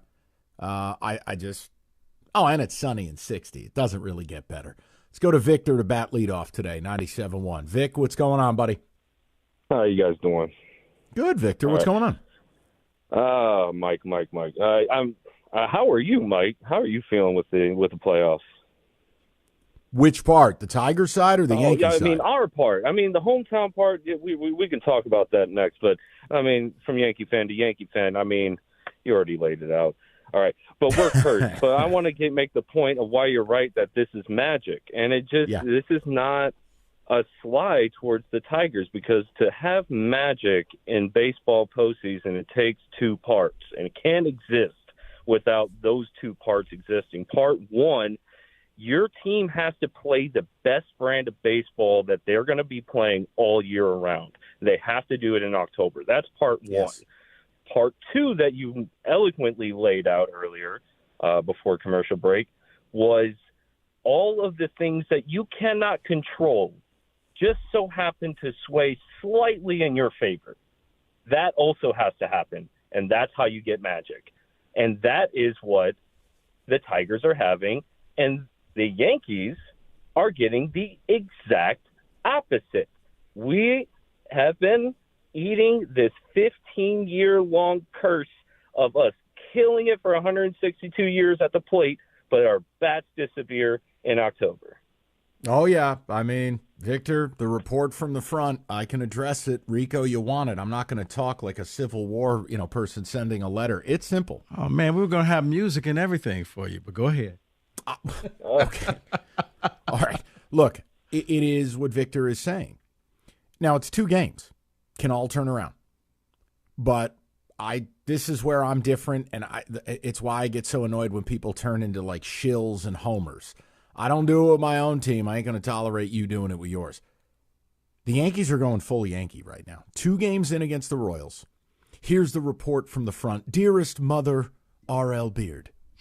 The report from the front is simple. 1 for 12 with runners in scoring position, 2 for 20 with runners on base. Aaron Judge, the single worst postseason player in the history of postseason players. His lifetime average in the postseason is now down to 204. His average in this series is 2. And Carlos Rodon had a nervous breakdown on the mound, and Garrett Cole is still a choke artist. Yankees are tied at 1. You want inside my mind and how I view my team? Let me just tell you this. If the Yankees are going to play this brand of baseball, you're in the mix. And that series is a coin flip at best from a New York perspective, if this is what the Yankees intend on doing. More from the front in a few weeks, a.k.a. after I watch the next game. But it's been bad. It's been really bad, Rico. And again, the Yankees only scored in game 1 based on the Royals walking 17 people. So I'm just telling you, this Yankee team looked different all year, felt different, younger, more depth, more balance. The product I'm watching each night from a lineup standpoint, and I look at Tiger pitching from the front. Yeah. It was the best of times. It was the worst of times. See, but I think for the Yankees, Mike, this is why when you look at the Tigers I've often said, sometimes it's better to be young and stupid and not really know what you're doing and the pressures that come along with it. And, oh, my God, you're defying logic. We're just having fun playing baseball, where for the Yankees, it is the pressure of playing in New York, knowing we haven't done anything in so long. Like, what in the world are we doing out here? It's like, I think, the last time the Yankees won a World Series, the iPad hadn't been invented yet? It was 2009, smartass, you and your fake high school, okay? Blow it out your ass. I'll deal with it from the listeners. I ain't going to deal with it with you. 8181 Greenfield, it existed. God. Too bad Aaron Judge's bat doesn't. Let's go to Mike, 97.1. Mike, how you doing, buddy? Hey, fellas, how's it going? Hey. Good, Mike. What's up? Yesterday, fellas, me and my wife got a business together. So we work in the business. I'm trying to work the business, knowing that the Tigers game is on. So I got the game on, the other side of the the basement, and me and my wife doing something, and I said, "Oh shit!" I jumped up, and she thought I was going crazy. I could hear the radio in the background where the guy got thrown out from right field on a great play, and I was like, "Damn, pitcher's pitching a great game. I got to do this with my wife." So I'm looking at my phone. Rest of the inning, I got the TV on in the other room, and then I got the radio on in the background. So the ninth inning is on, and I'm like, okay, I know we had 5 hits, so I'm not listening no more. She didn't turn it out. It said 6 hits. Then it said 7 hits. So I'm like, let me get up and go see what's going on. We got runners on first and third. We have a So situation. yes. So I got the TV on, but I said, let me listen to it from the radio. The greatest, man, that announcement and watching it and listening to it and remembering how back in the day me and my dad used to listen to the Tigers on the radio. That was amazing. Simply amazing, man. So, Mike, what you're saying, and I'm going to tell you, I go back to 88, 89 because the Pistons won 2 chips. U of M basketball won a national championship. The football team went to 2 Rose Bowls. Both couldn't win either. The Red Wings had a great series with the Blackhawks. The Red Wings started playing good. And if I can recall, Tommy Hearns and Sugar Ray fought the day before the Pistons won it in 89. So that was amazing. But, Mike, you may have something here. University of Michigan won a national championship. The Lions almost went to the chip. They may go again. And if this Tigers team can win this round, they don't even have to win it all. They just win this round. Right. I think you may have. I think you might have a point there. Yeah, but Mike, I would say this. It's cool, but it's still, you don't get parades for doing all of that. Red Wings and Pistons got parades, and you could deem them as lesser than teams, but we all celebrated like never before when they won it all. Hold on. Is it deeming that they're lesser than, or is it just stating facts that they are, in fact, lesser than? No, Mike. A hoopty is lesser than a Ferrari. It's factual. No, because anybody who was down at the parades, the city came out. The city enjoyed them. Whether you were a casual fan or whether you were a hardcore fan, this city partied and celebrated. Right, but if the Tigers win a World Series or the Lions win a Super Bowl, Rico, the meteor is hitting us. Oh, no. Trust me, I've seen the Tigers World Series, and that was so bad that Detroit got the reputation. They flipped over cars and set them on fire. So, yes, I get where you're coming from in 84. Yeah, we don't advocate that. No, we don't. But, yeah, I remember that they said, hey, guys, Pistons are going to win the title. Let's not burn things, okay? Let's simmer down. Let's just celebrate. Go shake your neighbor's hands. We're just going to be happy. But, yes, you're right. If they win, I think it'll be a celebration beyond that we've never witnessed, but we don't know what that is here yet. So that's why as of right now, you're on the cusp. But I still have to hold on to the titles before I can just acquiesce that to just making the playoff. You know what it is for me, Rico? I admit it. I'm a complete snob. Baseball and football are the two. Nothing else matters. Everything else is a poverty sport. Oh, that's a sport for the poors. And hockey, you and your ice hockey. Baseball and football are, in the words of Reggie Jackson, they are the straw that stirs the effing drink. I think the NBA is on line 3, wants to word with you about poverty sport. You can have it. No one cares. Hold on, name a human being who would take an NBA title over a Super Bowl. Come on, no one. No, you're right. Now I get it. They pimp their numbers and, look at NBA growth, and we're going to put a team in Mexico. I don't care. I live in Detroit. I can tell you what our audience cares about. But, Rico, you're right. Listen, you predate me on this stuff. I defer to you. Yeah. No smarm. No, I didn't live it. I wasn't here in 84. You were the one turning over cop cars, not me. I was not. I was in high school, at my real high school, by the way. That's why it's not Bishop here. Sycamore. He burned the high school down. That's what he did. No, hey, we had Tiger Day. So all throughout that week, it was no dress code at the school. You could wear Tigers colors and Tigers gear while the Tigers were in the World Series. So, you had a uniform for high school? Not a uniform, but it was a dress code. You couldn't wear jeans.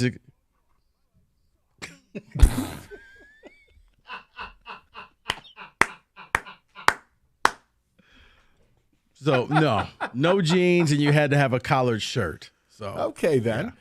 248-539-9797. We're going to get more of the people. Your reactions from yesterday, your thoughts about tomorrow. The biggest thing that jumped out at you. I told you, for me, it was the identification of the way the strike zone was going to be called, Scoble taking advantage of it, and it was masterful. And again, I think, David, good point by you, the pacing. It was very Max Scherzer. Get ball, throw ball. Get ball, throw ball. There's just no breaks in the action. And again, is this the best time we've had in this town? Football and baseball together being championship quality. Look, from a Lions perspective, guys, that's just never been the case. So right on surface, that's the differentiator. The Tigers, yes. But unlike the 06 team or unlike the 2012 team, there's no expectation. This is just innocence. Hey, it's okay if you disagree, and you're right. Rico nailed it. You don't get a parade for fun. Right. But I've never had this. And all is right with the world. You got Michigan coaches cussing out fans. Ooh, the team can't throw a forward pass. Get the F out of here. Right. Honestly, what did Chris Bryant think that fan was going to do? Good, punch me. Here, hit me. I'll take some of your $1 billion endowment. What are you going to do? Come up in the stands and beat the guy to death? Give me a break. Right. It was like, call security. Hey, security, can you get these guys out the stadium? There you go. Yeah, I'm with you on Listen, that. when you can't throw a forward pass, things get tough. 248-539-9790. You just hate to see it. It's hard in the streets. It is, man. Those poor Wolverine fans. My God. You hate when bad things happen to good people. Hey, if you're looking at reviews of roofing companies, you're going to see a lot of negative comments, like they didn't stick to their timeline, or I had questions, but they never answered the damn phone. You don't see it with Victor's, because at Victor's, they have a project manager for every roof they install. Simple. And their job is twofold. Their job's make you happy. Answer the damn phone. You got a question, answer it. And B, make sure it's a perfect installation. No excuses offered or accepted. With Victor's, you're going to get the best experience. That's why they have more 5-star reviews than any other roofing contractor. And it's also why they can offer a 50-year leak-free guarantee on every roof they install. Most others, they can't even offer you a 5-year guarantee. It's Rudy Poo stuff. Call today, set up that free 21-point roof inspection, and get that estimate at 734-773-1100. That's 734-773-1100. Or book that appointment online anytime at victors.com.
All right, we do promise you this. Amidst the Tigers' magic, we still got to mix in football a little bit, and we're going to do that right now with Football Today.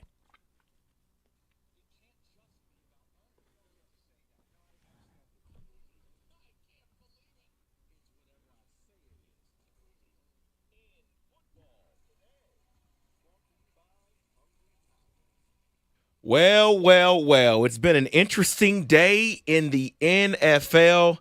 Let's just take our time with it, guys. Robert Saleh has been fired in New York. So there's a lot of stories coming out. So let me start with this one from NFL insider Jordan Schultz. He says Saleh came into the building on Wednesday not expecting to be let go. The decision to fire him was a surprise as it came directly from ownership. More to that part of the story was that he came in expecting to get ready for the next game. Ownership came into his office, fired him, and security escorted him out of the building. Didn't let him talk to the team, any players, personnel, nothing. And then there's more here from the NFL insiders saying that the relationship between Aaron Rodgers was not fractured despite speculation. Well, the owner spoke today. He spoke just shortly to the media, and he said that he spoke to Aaron Rodgers last night, but Robert Saleh's name did not come up in their conversation. Sure, Woody Johnson. You guys' thoughts here on everything that's happening with the Jets? I will say this. His name probably didn't come up, but it was probably a whole lot of that guy and coach. Technically didn't say his name, but we all know who coach and that guy was. Can't be around. Look, Mike can speak about this more because he's a Giants fan, and I'm sure he's celebrating because Giants had a better week than the Jets. But how in the world are you letting a gentleman – he's not going to be there that long. And you could tell that it was just a weird thing with what was going on with the coaching situation. And why would you fire him now coming back? Like, why wouldn't you wait till the bye week? There's so many unanswered questions. I don't understand this. I don't get this. But this is just Aaron Rodgers, I guess, being Aaron Rodgers. Oh, by the way, Aaron canceled his appearance on a talk show today. He'll be there tomorrow, according to reports. Yes. Okay. Go ahead, Mike. What do you got on this? Let me, if I may, just let me get this off my chest. You just hate to see it. Here's a couple of things to answer your questions, Rico. I mean, Woody Johnson has never, not even with death stare Adam Gase, he's never fired a coach during the season. He just did.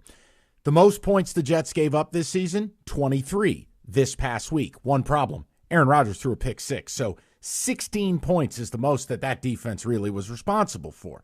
So the defense isn't failing you. The owner never fires a coach midstream, but what have we seen? I'm going to Egypt. F you. I don't want a hug. I don't like you. Oh, really? The coach talked about cadence? What about accountability? Listen to me. Go back and watch The Godfather. Michael Corleone at the baptism. Robert Saleh's Mo Green at the barbershop. You will never convince me that Aaron Rodgers didn't ace this dude out. Ever.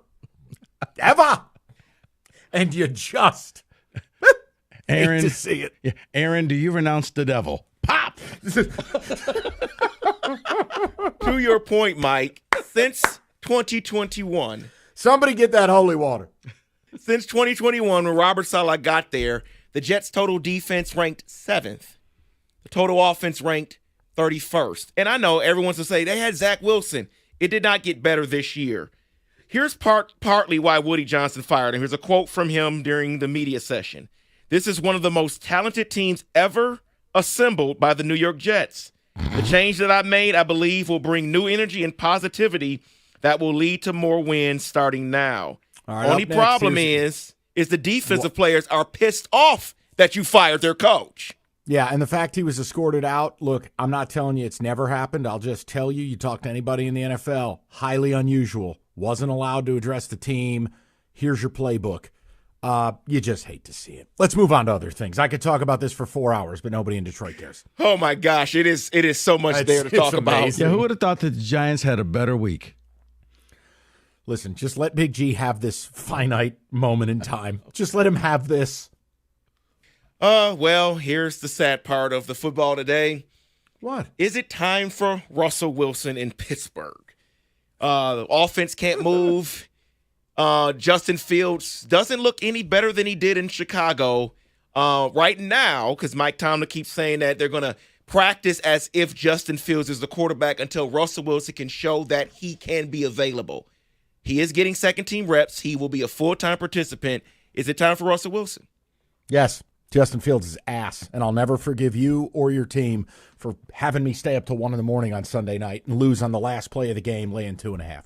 To hell with you, and to hell with him, and to hell with the Pittsburgh Steelers. That's all I have to say on the matter. I'm done. He's terrible. I would say no, David. It's not time for him. It's your hell with Rico. No, Mike. It's the old cliche is if you have 2 quarterbacks, you have no quarterbacks. You actually went out in the offseason and got 2 quarterbacks. You actually went out in the offseason and decided this was a good idea. We'll bring them both in and figure it out. Except for neither one of them was that great. I thought that Justin would rehabilitate himself. I thought Chicago was holding him back. Mm-hmm. Maybe he's just not a good quarterback. I'm almost willing to say I was just totally wrong about him, and he's just not going to be good. Yeah, he's trash. Okay, so I'm going to close it out with this, and I'm going to call this final section the coaching idiocy portion. Let's talk about the Buffalo Bills and the Cincinnati Bengals. First with the Buffalo Bills. What are you thinking? There's 32 seconds left. You're on the 3-yard line, your 3-yard line, and here's what you decide to do. 3 straight pass, interference, offensive, declined. Incomplete pass down the middle, and then another one on a low percentage play, and you give the Texans time to come down, kick a field goal to win the game in regulation. In overtime, the Cincinnati Bengals. Lamar Jackson fumbles, gives the Bengals the ball pretty much right there at midfield. 3 straight runs up the middle. You get 3 yards. You attempt a 53-yard field goal and miss it and then lose in overtime. Yeah. What is wrong with coaches? A lot. Look, Sean McDermott, I've said, is a bum for a long time. I don't. He's a defensive coach whose defenses aren't very good. That decision when you have Josh Allen, Rico, I don't know how you feel about it, but if you want to win that football game, you got to use your best weapon, which is QB run. You got to be able to burn those timeouts from Houston and advance the football. There is no scenario I'm throwing from the shadow of my own end zone, much less after the first down play. I thought McDermott was much more egregious because, sadly, coaches have gotten very comfortable league-wide playing for 50-yard field goals. See, as bad as that is, Mike, I blame Cincinnati because what happens with Cincinnati is you relaxed, you got comfortable. Because at this point, the next score wins because Lamar fumbled the ball. So you're thinking, let's not do anything stupid. Let's just run it up the middle and we'll kick a field goal and go. You stop being aggressive. And I hate when coaches just take the air out of the ball and start playing it safe. It's like the prevent defense. You prevent yourself from winning. They went prevent offense. You want something fun? Here, it'll make it even worse. You ready? Yeah. McPherson, the kicker, in game-winning and or overtime situations, he had hit 14 straight kicks. Whoops! But see, that's why I'm making your case for you, right? Like you just want to try to do something, move the ball. Maybe you catch them on low percentage stuff, nothing bad, but screenplay, something to move and get it even closer. Maybe That's you just right. break it through and you score. I mean, look at what happened with the Falcons on Monday night. It was a routine pass that got taken to the house. That's right. You just decided, well, you know what? They had their chance. We're just gonna run it, kick it, and walk off. Except for, funny thing happened. Maybe Robert Saleh can use that next week. Oh, I'm sorry, he's gone. That is in football today. All right, so we talked a lot about football, and I mean, may or may not have had Bengals plus 2.5 there. Oh, no. Get ready to tackle the NFL with FanDuel, America's #1 sports book. Right now, $5 gets you $300 in bonus bets if you win. You can build an SGP for Thursday night. Now, we're leaving this to Rico. I mean, he's got a Brock Purdy fat head directly above his bed. We'll let him design the Thursday night game. All righty, FanDuel.com/ticket. Make every moment more with FanDuel, official sportsbook partner in the NFL. 21 and up, present Michigan.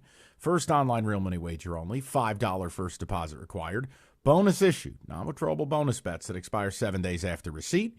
Restrictions do apply. You can see terms, sportsbook.fanduel.com. And if you have a gambling problem, call 1-800-GAMBLER.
Brought to you by Twin Peaks. AJ Hinch says the Tigers are excited to experience the playoff atmosphere tomorrow.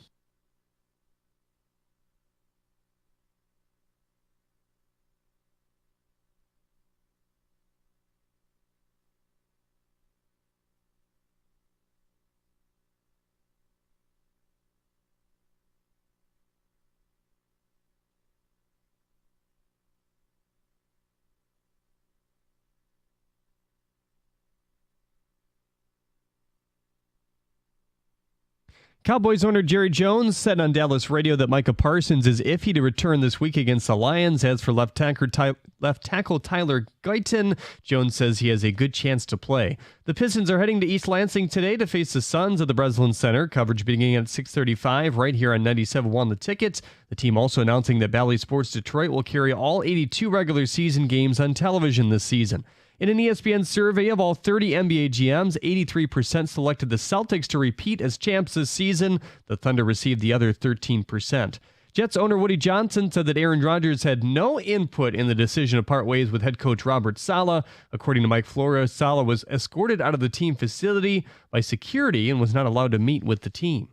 At the Corwell Health Sports Desk, I'm Jeremy Otto. For more, go to 97.1 The Ticket or Odyssey.com.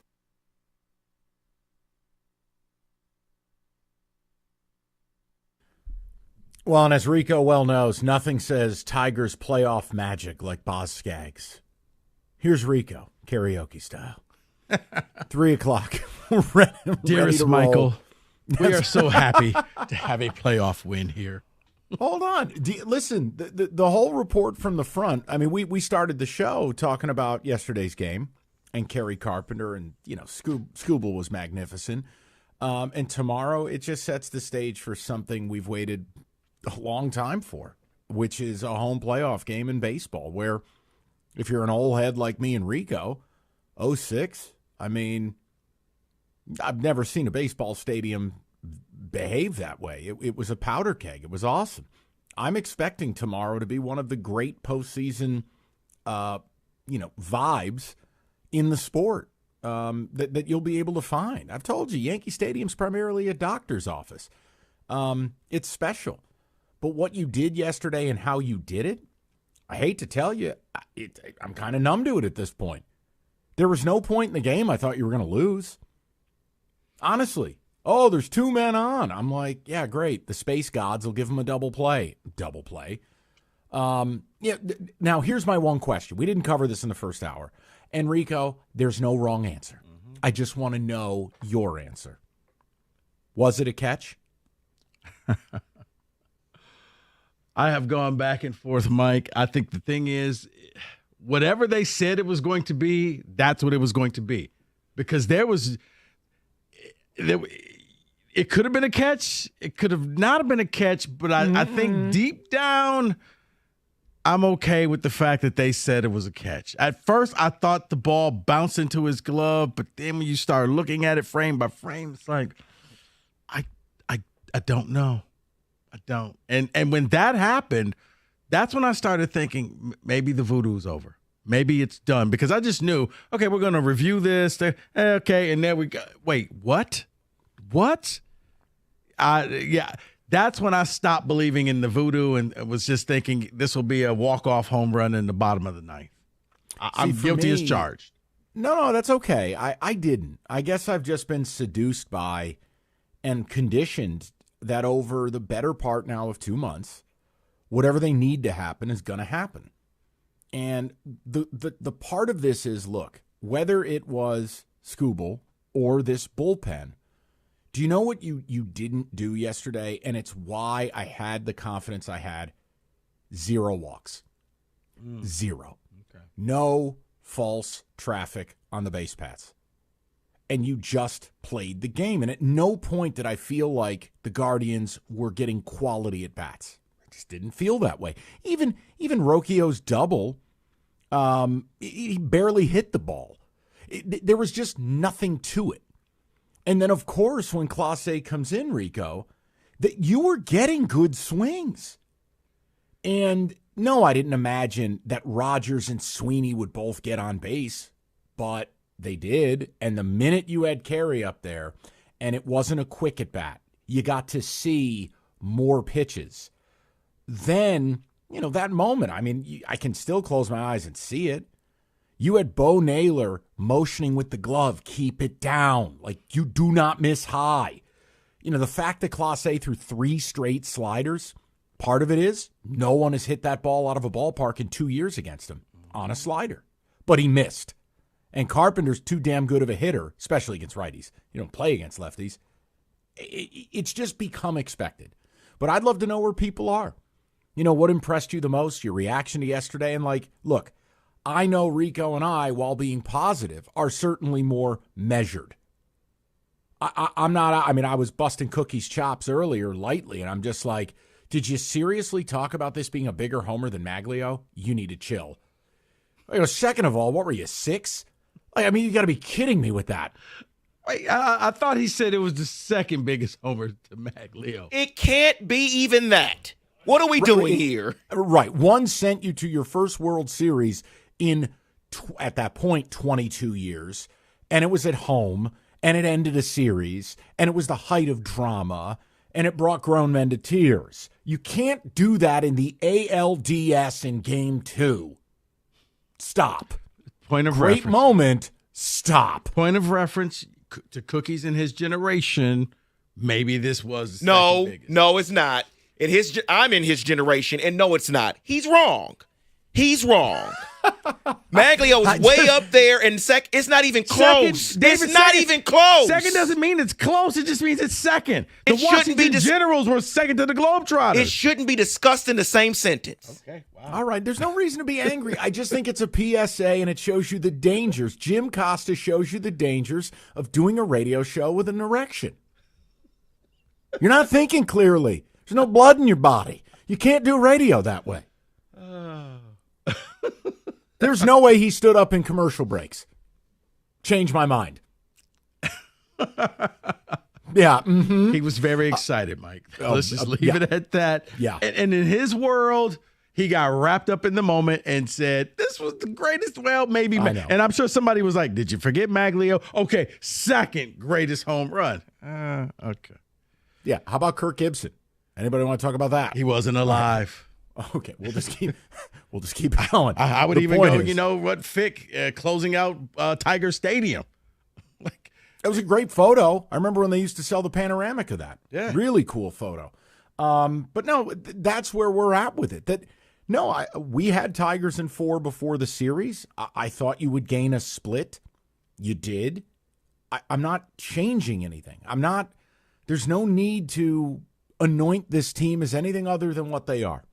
They're dangerous. They're a threat. They're on a magic ride. And that's it. You just earn tomorrow. Go play the game. Now, you win tomorrow, you got a hammer lock on this.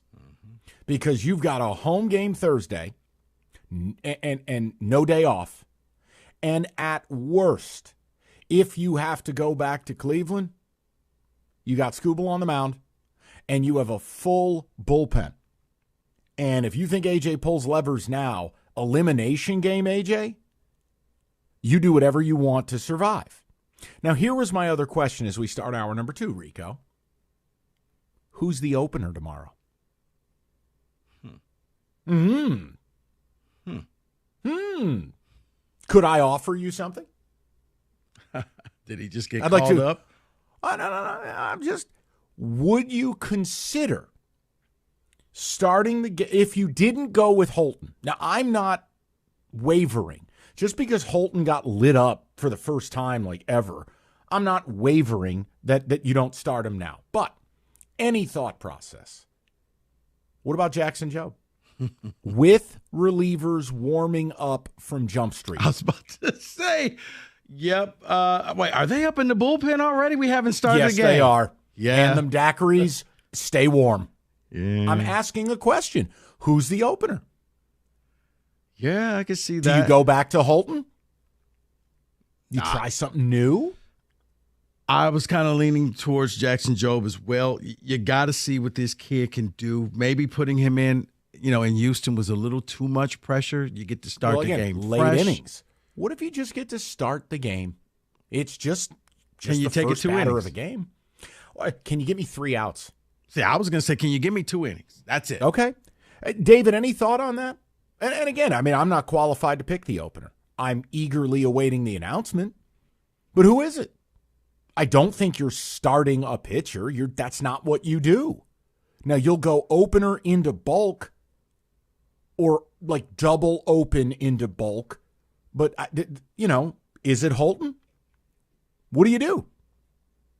Oh, okay. Well, Kenny's already called me the name that I am, I guess. So what? I don't know, man. I don't know about that. I'm not ready for that. I can't start Joe. I can't. Okay.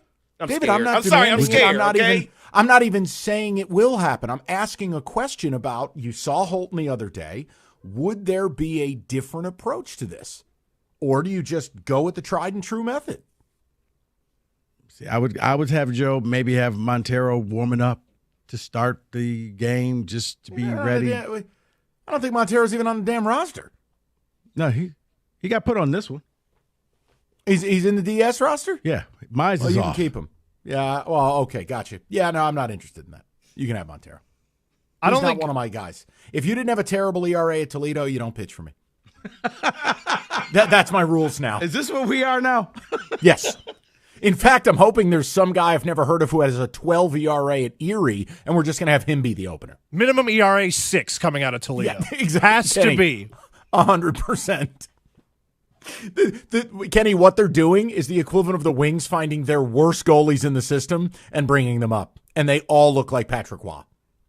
I'm just saying, Montero had a 6 1/3 scoreless innings in his only appearance against the Guardians. Okay. Hey, you guys can fill in the blanks. Whatever AJ does, what am I going to say about it? I just wanted to ask the question. What would you do? 248-539-9797. David, we'll get some ticket techs in the mix. We'll get the people in the mix. We also have Big Ten Power Rankings later in the hour. 4 o'clock, we will do some football because, damn it, we have to. I want to. But it is a Tigers day.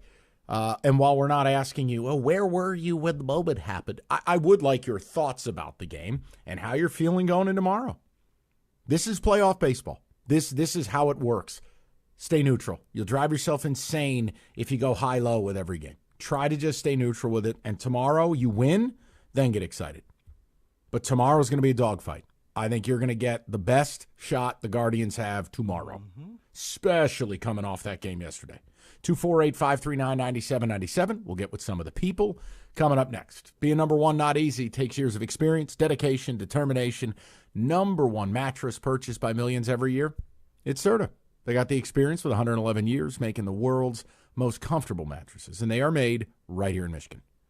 This fall, get a great night's rest on a great Serta mattress. Just go to Serta.com. Find a retailer near you. That's Serta.com.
Planet Fitness is the home of the judgment-free zone. Now through October 10th, $1 down is all you need to join the gym that will probably change your life. Why? Because it's judgment-free. You can go in there whether you look like an Adonis or you're nowhere close. No one cares because you can go in there and get your workout on. You're going to have brand new strength training equipment, brand new cardio equipment at many different gyms, and they're located throughout the Metro Detroit area. All you need to do is just walk in there, check it out. $1 down now through October 10th, and you are going to be hooked. I promise you. $1 down. After that, it's $15 a month. And oh, by the way, free fitness training is available. Equipment for every workout, and it's never intimidating. Join today and get energized. Planet Fitness, home of the judgment-free zone.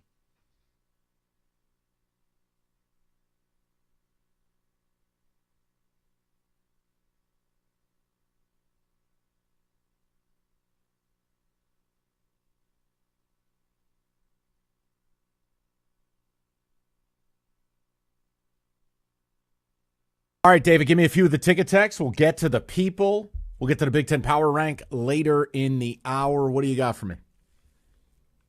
Scoble is that guy, especially the video of him telling the entire ballpark to F off. I am now a huge fan of Terry Scoble. I'm glad you are. I don't need that. I'm sorry. I just don't need it. If you're at home, play to the crowd. You're on the road. You can fist pump. You can be Tiger at the Masters. You can yell F words into the air.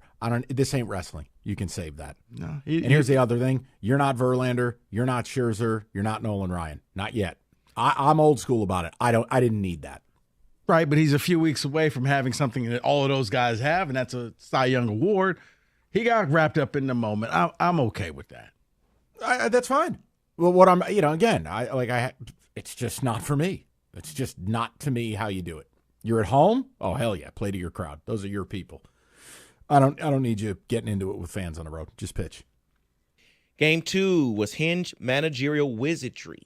To have Carp at the plate in that situation when he didn't start proves that the voodoo continues.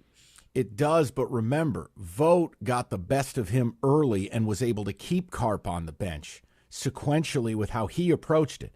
So AJ, being patient, you're right. You ended up getting Carp later on. Now, again, did you want him against Class A? I don't think anybody wants anybody against Class A, but this is why it's magic. Yes, you ended up being able to get him into the game. You didn't get him in as early as you wanted to, but it still worked. That's why this is one of the most incredible runs I've ever seen in any sport. Not college. College, I've seen stuff like this. Like I've seen George Mason or VCU or whatever. Rico, you go back to Georgetown or Villanova with Ed Pinckney. Like yes, but professionally, no. I've never seen something like this. I'm starting Reese Olson tomorrow. Save the bullpen for Game 4. Kyle D. from Gross Eel. Someone else says start Brisky, Job in middle relief. That is from Jerry. But here, is it wrong I'm starting to view Brisky as kind of a closer? Yep. No, I don't think it's wrong at all. I mean, he's opened before. He's been a starter before, but I view Brisky as a weapon. I can't believe those words are coming out of my mouth, but these are strange times we're living in. So you're willing to go, Joe, just one inning? First inning? It will probably be Holton, but I was just offering a different perspective because what I don't want to mess up, I want Will Vest in a higher leverage spot. I want Brisky in higher leverage spots. Look, whatever AJ decides, who the hell's going to attack it? He's been the maestro. It's just a fun conversation until we actually figure out who the hell is the opener. I would open with Hannafy or Job and then throw Herter out there for bulk. Then Gunther, etc. After that, we win the game. Honestly, at this point, that's probably the script. You're right. You win. I'm in. Let's go to the people. Let's go to Scott, 97.1. Scotty, how you doing, buddy? Good. How about you guys? Thanks for taking my call. Good, Scott. Good. Of course. What's up? Hey, you had mentioned earlier what impressed me the most, and I think one of the biggest things that stood out was the Tigers really never flinched as the game went on, and there were many pressure situations. We needed double play. Pitchers kept filling up the strike zone. The hitters really kept grinding at bats as the game went on, and they had better and better swings toward the end of the game. And it was almost as if they expected to win somehow, some way, and like they had been there before. And I know that they haven't, obviously. So I don't know if they're growing up before our eyes or they're just a bunch of young kids playing hard, having fun. It could be both, and I think it's a very credible point, Scott. Their quality of at-bats was so superior to that of Cleveland. And I understand it's not easy to have good at-bats against Scoble. But you know what you didn't see the Tigers doing? They weren't up there looking like Jose Ramirez. They weren't up there looking like Josh Naylor. They weren't looking like fool asses. Mm-hmm. And the pitching was great both ways, but your at-bats were absolutely higher quality. And over the long haul, that's what paid off. Drawing a few walks, being able to put the ball in play, bloop and a blast. That's playoff baseball. No, Rico, I was very impressed by their level of at-bat. No, I was, except for one person. But yeah, you were setting it. Huh? Oh, no, not this again. You're very upset about this. I really am. Yeah, Riley Green. Just take a pitch. Okay. It's okay. Right. Okay. Seriously, I'm yelling at the TV. Riley, do you have someplace to be? Are you late for an appointment? I'll tell you one thing. And both pitching staffs benefited from this. This is not you versus them. This is totality. It felt like the umpire had a place to be. Right. That strike zone was big. That was a copious strike zone. Man, I went back to the days that was a Greg Maddux strike zone. The ball crossed the plate somewhere, strike. Right, take the square off the television by the bottom of the fourth. I'm going. We ain't using. Yeah, here. There were a couple of hitters when the ball came in. The Kenny whoopee cushion was their facial expression. You just throw your hands in the air. All right, everything's a strike today. Okay. And if you give any latitude to a pitcher like Scoble, you're in for a long day at the office. Mm-hmm. And that low strike that he continued to earn by being borderline, being maybe just 3 to 5 inches out of the zone, I think it's part of the reason his off-speed offerings were making them look even worse. Because I think the Guardians knew. We now have to protect low zone because if it's, as Rico put it, did the ball arrive, strike, then that's how you end up corkscrewing yourself into the ground. No, there was an at-bat that I can't remember when it was, but it was against Ramirez, and he got a call that was the edge of the strike zone, and Ramirez looked like, what? And then the next pitch, he had to swing, and he fouled it off. He's like, I have to protect myself. Mm-hmm. This is crazy. Mm-hmm. That's the whoopee cushion. That is the whoopee cushion. That's right. Let's go to Justin, 97.1. Justin, how you doing, buddy? Hey, guys. Amazing game. Really thought them not scoring any runs off Boyd was going to be their downfall. And kind of surprised that Hinch did not run for Rogers that last inning. I think if you put someone in motion on that ball Sweeney hit, they'd probably score because I don't think anybody envisioned someone hitting a home run off their closer. Justin, there were two interesting things. I thought it was interesting there. Do you know the biggest base running mistake of the day? It was actually Stephen Vogt not putting Quan in motion with first and third and protecting against that double play. And also, you got to be careful throwing that ball down to second with a runner on third. There may have been indifference on the play. He doesn't put him in motion, and you end up first pitch swinging, and I think it was Angel Jimenez at the plate. I mean, to me, that's like rudimentary baseball stuff. But again, if you need a break or you need a whoopee cushion from the other team, you're getting that too. That's part of the magic. I know. Rico, I'm sorry I'm nerding out. I know I'm getting really in the weeds with the playoff baseball, but this is the fun of it. You play the game at a different level, and there's different decisions and different things that need to happen. That's why different level, you got to do different things, and that's why I was on the whole, and I'm sure I was in the minority. You got to keep Scoble out there. This thing is too close. You can't take him out simply because he threw 90-some pitches, and he has to come out the game. I'm not letting you be irresponsible. You know what? I'm going to be your shepherd. We are setting up bumper bowling for you. I'm not letting you. Can we at least get to 100 pitches? That's what I would have said. This isn't 1995. David, it's not at this point in the season either. Listen, fellas, I get it. Easy breezy 98. Guys, every pitch is high intensity. He's already more than doubled. He's approaching tripling his innings from last year. You're asking for a problem if you decide to do that stuff. I'm telling you, they're right where they need to be. I think he knows in the back of his mind, I'm going 6, maybe 7 if I'm efficient. Because once pitch 90, 92 comes around, it's over. Okay. Rico, he's not even supposed to be pitching. I know. You're right. I know. Thank you. Do you say that known as Goodyear? 97-1. All right, it's been a decade since we've had October in the Motor City, and Moran Buick GMC celebrating with employee pricing for everyone on the 25 Buick Encore GX. You can lease it for $239 a month, 0 down, 39 months, sign and drive, no employee discount required, or elevate your tailgating experience. Moran Buick GMC, the 24 Sierra, 4-wheel drive LT Elevation. Lease it, $239 a month, 24 months, $999 down. GM employees and immediate family members. New stock daily. Yukon Denali's are in stock again as well. And if something's off with that current vehicle, just go to MoranExpress.com. They got you covered. It's Moran Buick GMC, where you always get that best price, period. It's on Telegraph, just north of Eureka and Taylor, or visit them online anytime, MoranExpress.com. It's Moran Buick GMC. We are professional grade.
All right, straight to the people. We'll get a little football coming up at 3:45, and we are going to talk a little college football in the 4 o'clock. It's been Tigers the rest of the way. Odyssey.com rewind. You missed anything? Let's go right now. Go to Ivory, 97.1. Ivory, how you doing? I'm doing all right. How about you guys today? What's going on, Ivory? What's up? Yeah, 3 real quick things. Main thing I told the screen caller was about the Ordonez thing and Carpenter home run. But first, I'm kind of cynical in the sense that when Carpenter hit that home run, I kept rewinding like the one video I had of it, because just to see like the fans' faces, just the change in emotion of the fans, from the Tigers fans being excited to the Cleveland fans just looking just so defeated. That was great for me as a Tigers fan. There's nothing better than sad opposition fan.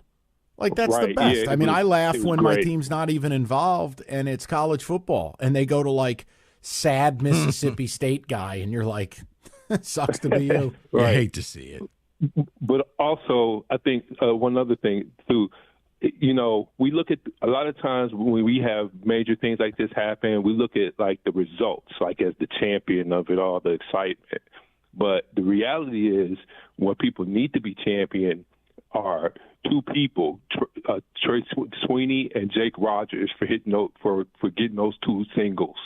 Because that was the key. Because if he had gotten them out, I don't even think they pitched to Kerry Carpenter, because they had the righty coming up barely after. I don't even think they pitched to him. You're right. You're 8-9 hitters. We need to be champion 8-9 hitters for getting those singles. Against Class A, you're right. You never get the seminal moment. You never get the at-bat with Carpenter. And if you want the one thing that you can directly trace to Scott Harris, it's the acquisition of Trey Sweeney. Yeah, right. I mean, it's the truth. They didn't have a shortstop in the pipeline. They didn't have anybody on this roster. They got a guy He's going to be the shortstop next year. Maybe. He's making a strong case. Yeah, Ivory, here's the thing. Rico yells at me when I start to talk about the offseason. So, walleye. I'm not going to do it. He's the shortstop right now, and Ivory, I'm sure I'll be speaking with you during the winter meetings about this. We'll figure it out. In the here and now, look, he's played a major role with his defense. He's been a stabilizing force, and I don't think he's a good hitter. I think he's been timely. Timely is the word I continue to come back to with this baseball team. I don't believe they have a good offense. They have a timely offense. We are on to Wednesday. That's right. That's exactly right, Mr. Rico Beard. Dennis, 97.1. What's up, Dennis? You're exactly right, sir. We have a timely hitting.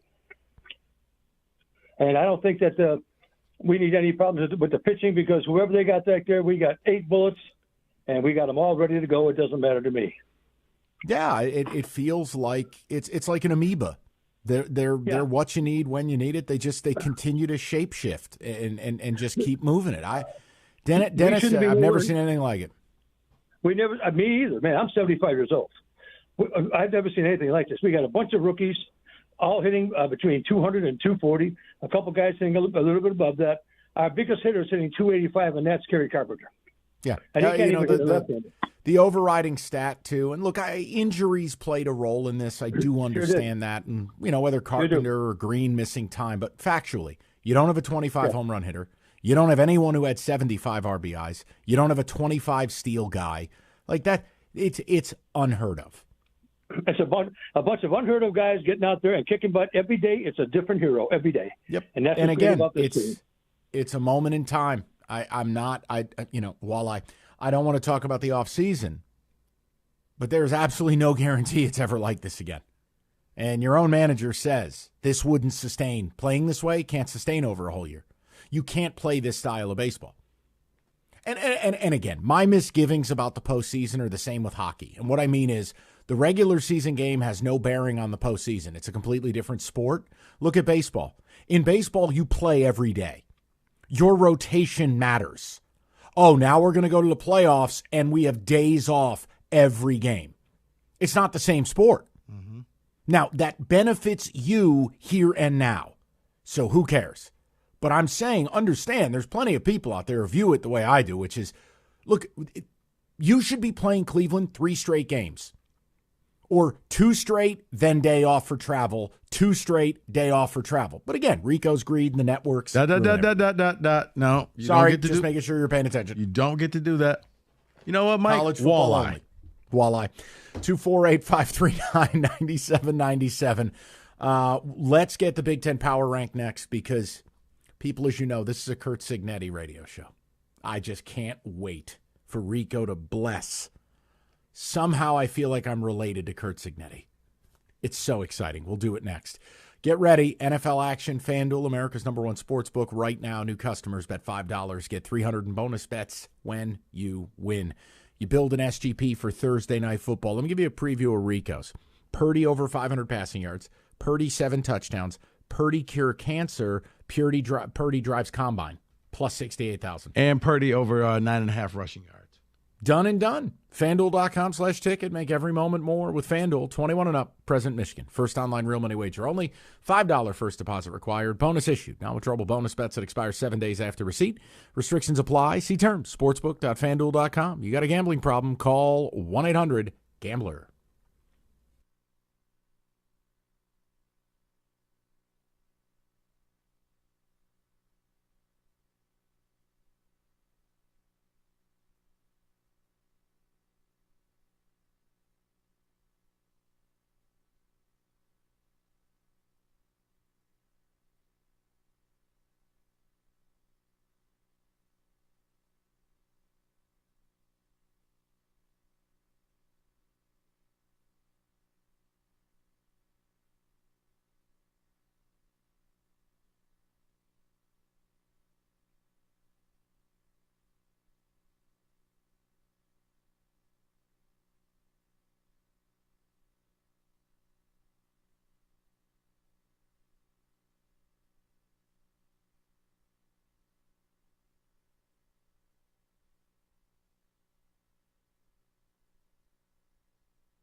All right, settle in, people.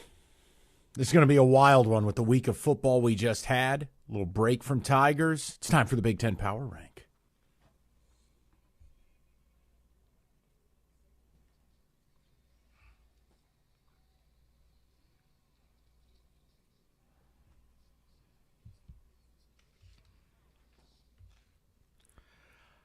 Mike, we're doing this. I was ready to pull the plug and switch over to national, but I was told from a higher voice from above, you will do this week and you will like it. So here we go. Listen to God. Coming in, Purdue. Who didn't? Purdue. I was going to say, who are the 4 that are the irredeemables that did not make the power rank? It's safe to say it's kind of like on Wheel of Fortune. Purdue, UCLA, and Northwestern are always just going to be the ones that are going to be flipped over. Oof. Purdue, Rico, Purdue's got the earmarkings of a team that quit. Yeah. They're not just losing. They're losing by 50. They've already fired Graham Harrell, their OC. Yeah. I would leave it to you to tell me. You know every player on the team. They look like a team that quit. Yeah, I think Purdue's about to get raided. Any good players they have will be trying to get taken out of the portal. I think they're going to fire their coach at the end of the year, even though it's year 2 for him. Doesn't matter. It's an unmitigated disaster right now. UCLA. We're in L.A. with USC. Whoopee cushion. I think we kind of knew from the second Deshaun stepped up to the podium, this is going to be a bad year. Woof. And Northwestern, forget it. Who's the 4th team before we get to the teams we care about? 4th team would be the University of Maryland. I like Turtles. Okay, Yeah. good. Yeah, they stink. And it makes Michigan State's. Thanks, kid. All right, let's go. And the only reason they Official are rank. they're out and this team is at 14 because this team beat the University of Maryland at 14, Michigan State University. I mean, there's moments they look functional. They try hard. They just suck. They can't stop turning the football over. I think they're still going to beat somebody they got no business beating somewhere on this schedule. Might be Iowa or Michigan or I don't know. They're going to beat someone they shouldn't beat because you can see signs of upside. But mercy with these turnovers. Rico, I blame you. No, but a lot of it, I do wonder, man, if they would have played an easier schedule, would we sit here and say, hey, you know what, this team's pretty good, but the fact that you played 2 top 5 teams in 6 days, one flying out to the West Coast. Yep. We're going to find out. It is. Yeah. That's the short answer. We're going to find out soon enough. Go ahead. Next. At 13, we have the University of Southern California. They got a home game against Penn State this weekend, but this team was at one point was in the top 3. They've dropped all the way down to 13 because they're just not that good. USC and Michigan are the Spider-Man meme. They're the same team. I mean, they do things differently, but it's the same result. They're just not good. Yeah. I mean, you can have a fancy logo and a big fan base and lots of money. Doesn't mean you're any damn good. Yeah. USC losing to a guy who dresses like a barber, unforgivable. At number 12, we have the University of Iowa, and they're losing their wide receiver for some offseason things. He's entering into the portal. The crowd is upset. They're getting angry and want a new quarterback because they don't like Cade anymore. Well, look, here's the deal. You change the offensive coordinator.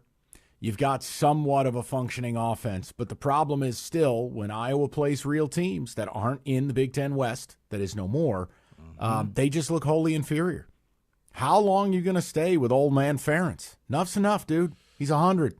Yeah, because you know what? Here's the thing. His buyout is not that great anymore that you could afford it. Because it used to be like, man, you're going to have to pay this man $20 million.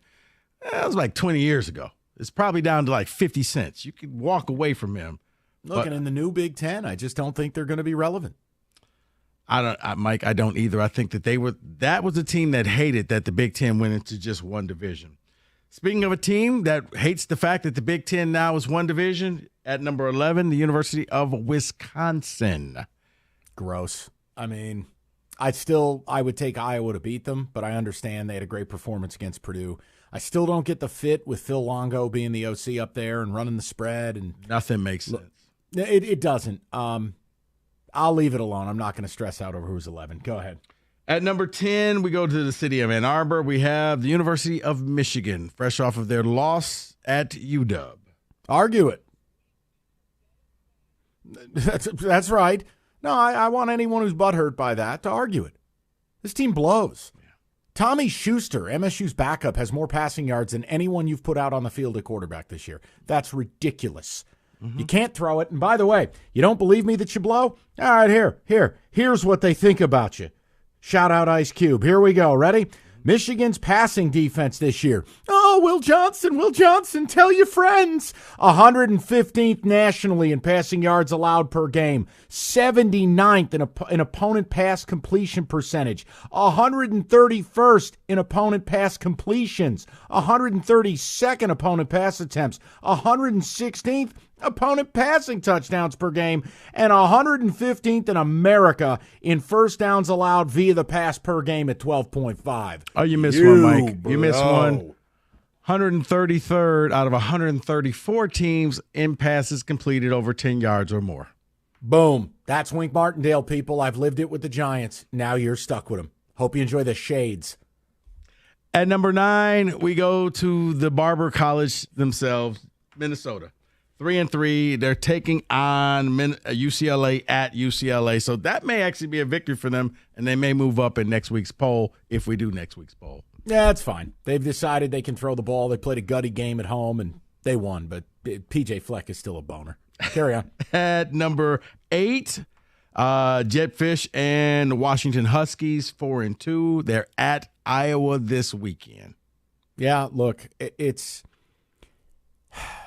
better figure it out with your kicker.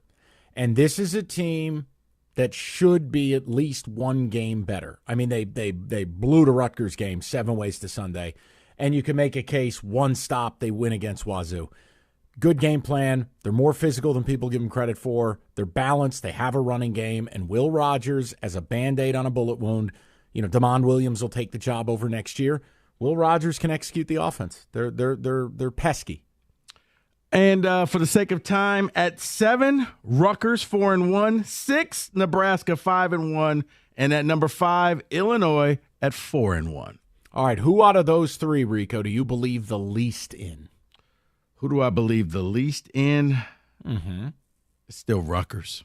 You son of a... No, you know what? Okay. No. We talked about Michigan State and the schedule. Rutgers' schedule, I wonder if they are just, because of their schedule, they look so good because they really haven't played any tough teams. 2 words. Shiano's chin. Come on. He looks like Jim Carrey and Me, Myself, and Irene. You have to respect a man with that level of chin. Carry on. I was going to say something, but it would end up being a drop. Nope. Daddy, is that a... You stop it right now. And I know the reference, and I appreciate it. Carry on. At number 4... it's Penn State. They're 5-0. They're at USC this weekend. And apparently, Mike, they need a bigger runway because they are flying in a heavier plane. This is actually a concern from James Franklin. Listen, my concern for James Franklin is 2 weeks in a row, your team looked like Randy in A Christmas Story and just played with your food. Not impressive against Illinois, even though they dominated metrically, and not impressive against UCLA, even though they dominated metrically.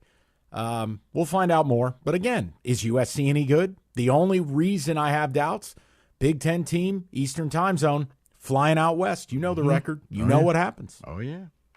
At number 3, Michael, this one's just for you. Yes. Coach Cignetti, the Indiana Hoosiers, sitting there at 6-0. They're on a bye this week. Atta baby. Listen, it's my best call of the summer. Cignetti is a psychopath. And he's a winner. And he has Indiana football. He doesn't just win people. He covers. Dude's a beast. I'll tell you right now, unless there's like injuries or something crazy, Rico, I think they're going to be favored over U of M. Mike, they will be. And here's what argues. Wait a second, Kamala. I'm telling you facts. It angers me that if Michigan played the Indiana schedule and was 6-0, they would be like Number 1 in America. Yeah, 2 or 3 in the country. But they did. At 2, Ohio State 5-0. They're going to be playing Oregon. Oregon is number 1 in this week's poll. Not bickering over it. Just tell you, OSU's a 3.5-point road favorite. You do what you want. I don't have a big opinion on the game. Wait. You got an early lean? We got Cash the Ticket. I gave my information from Cash the Ticket. Okay, well, that'll happen a little later on. 6-2 this past weekend. We had a nice week. You're bouncing Very back. nice. We are okay. We're stabilizing. All right, Dono. Hey, he showed up this weekend. Yeah, he's great when no one touches him. Let me tell you, no better back in the history of the sport when there's no decision to be made and no one touches you. Hall of Famer. Michigan is a 2.5-point favorite against BYE this weekend. Next. That is your Big Ten power rank.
Brought to you by Hamilton Chevrolet. Lions 2024 draftee Christian Mahogany practiced for the first time this season. The Lions play the Cowboys this week, where it dinged up on the D-line. Running back coach Scotty Montgomery weighed in on how that will impact the Lions' research.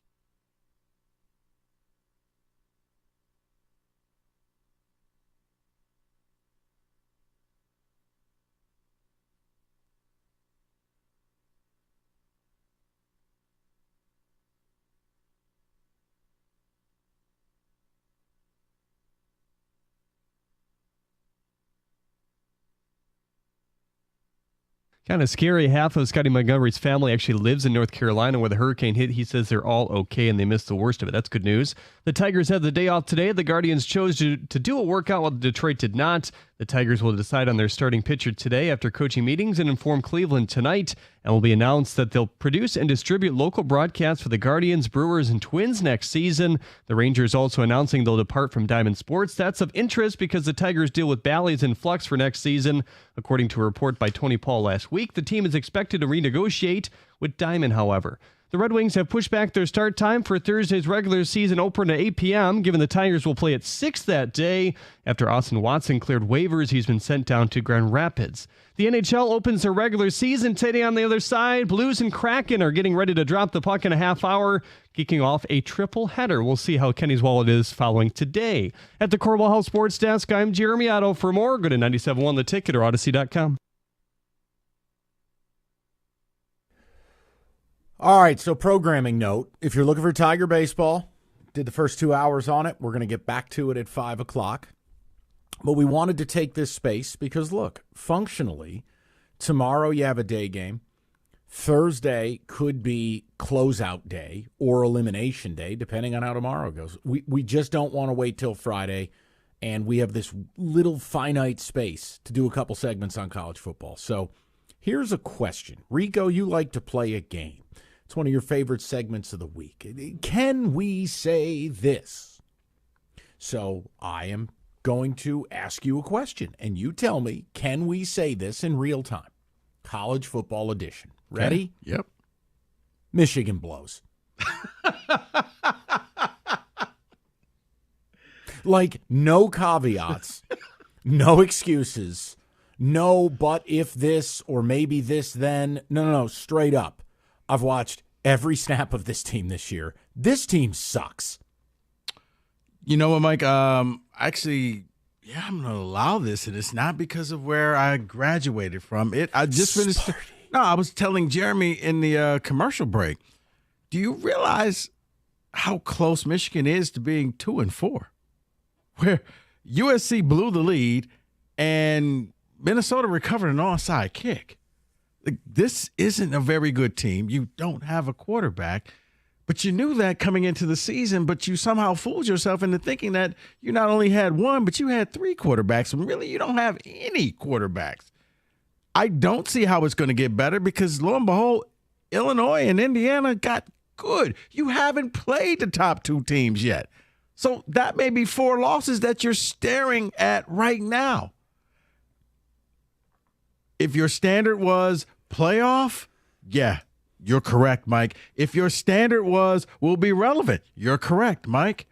If your standard was 6-6, like David said, you're on pace. Well, that's what I was about to say. Is at the halfway point, I want to tell you I'm closer to David than my preseason prediction, which was I thought 9-3. I thought they'd lose to Oregon. I thought they'd lose to Ohio State, and I thought they would lose to Texas. Well, now you've already dropped the UW game. You're almost a mortal lock to drop both of the big games. And frankly, between the following 3 opponents, you guys can chuckle and laugh and touch your chandeliers all you like. But between Michigan State, Indiana, and Illinois, I think you're losing at least one of those games. Well, that brings you to 5. And by the way, that would be the worst fall from grace for a defending national champion in 70 years. Geez, I wonder why. Yes, it's a blend of losing a lot of good players, and you're not cheating. Mm-hmm. Hate to break it to you. Look, I don't know where to go with it, but I wondered after that loss to UW. Here was the other thing, just throwing this out there for anybody. Okay, if Tuttle was healthy enough to play, and he was the guy they wanted to play, why the hell did you start Orji and wait until you were down 14-0 to play him? What type of coaching witchcraft is that? I know how I'd feel if they were wearing green and white. Can I include you're on the road? That makes it worse. Hello. I said the same thing as I was watching the game with my neighbor, and we looked at each other and said, well, why wasn't he starting? It makes no sense. So you don't get to say he's the answer if he wasn't the starter. Right. And you wait until 14-0 to bring him in, and then I hate to break it to you. After 2 series, basically, they go, all right, well, our game plan's out the window. You've heard Dan Campbell talk about this. All the preparation this week was for Orji. They sure as hell weren't prepping for some 26-year-old guy. Go get a job, by the way. Enough.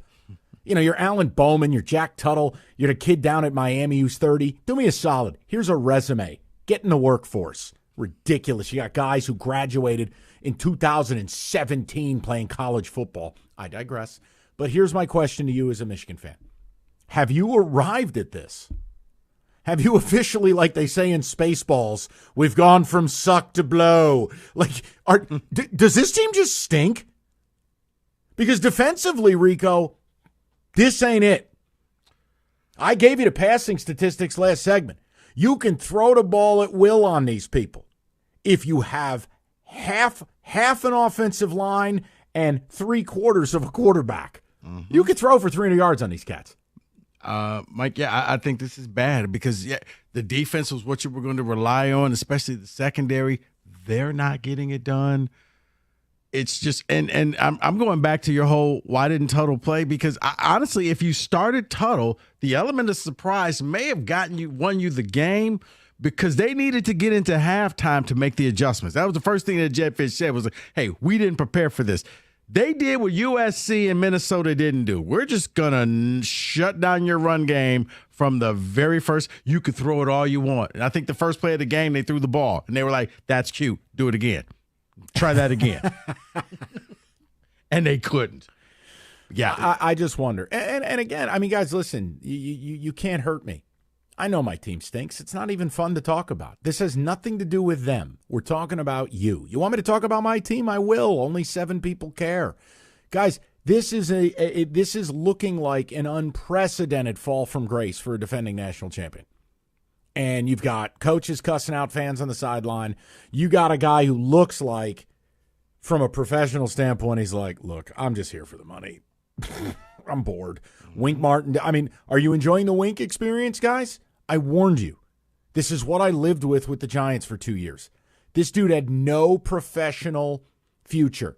And unlike Mike McDonald or Jesse Minner, who were basically sent down to do an internship, learn, run a staff, run a side of the ball, only to be, quote, called back up to the big leagues. Now Mike McDonald's the head coach of the Seahawks, and Jesse Minner at some point, it wouldn't shock me in the least if he became one. The point is, that's not Wink. Wink is your drunk uncle who got laid off in South Carolina, and now he's living in your basement. He didn't have any professional future. All right, he got laid off from the logging company. There is nowhere else to go. Yeah, the Dr. Blitz Part 2. Yeah, that experiment. Yeah, another old guy who thinks you can just, like I loved on the broadcast, Rico, Wink treats 2nd and long like 3rd and long. I'm like, yeah, I know. I live this. Yeah. It's called first down. So I'd like to know where people are at with it. I mean, David, do you think that, can we say, because I think 6-6, 7-5, you stink. Yes, you stink. This team stinks. And what's funny is, and I don't want to brag because I never wanted to be right. But here he goes. Everything that Rico mentioned about the problems with the quarterback, the problems with the defense that you all mentioned, the problems here, the problems there, I was the one worried about them before the season started. And that's why I went with 6-6, because if everything went wrong, that's what it was going to look like. Mike, you talked about the defense, and the problem is that was the one thing, that was the wall you can lean on that you could be secure with. But now you find out that there's termites in that wall, and the wall's coming apart. Because that's what the defense is. They're not good. So if you can't rely on the defense anymore, your offense already has the question marks it has, they can only run the ball with Mullings. Dono can't catch the ball because they can't throw 5-yard passes anymore. The quarterback situation is not good. The offensive line looks really bad.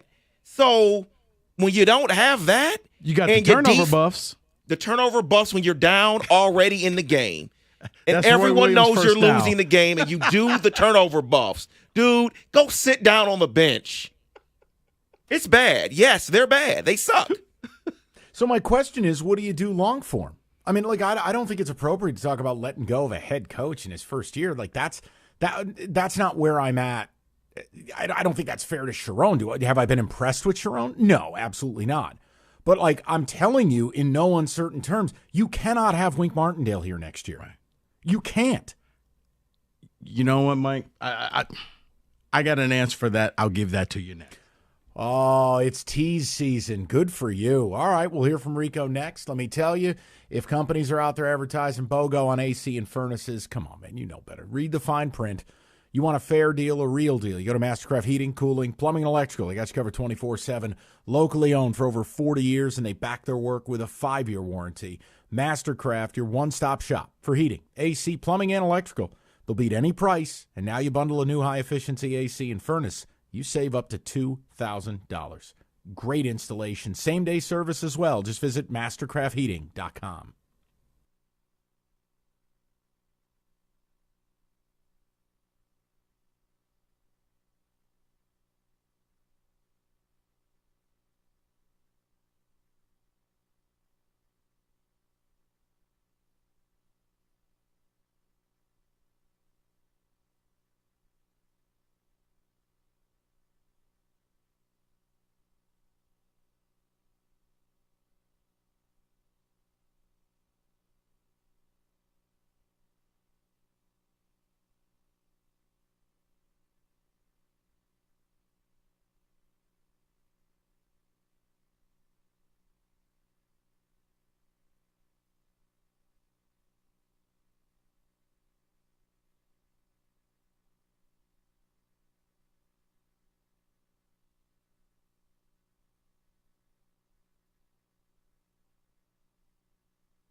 You know what? From our very first breath, curiosity is why we question everything. Are you ready to unleash your creativity and curiosity?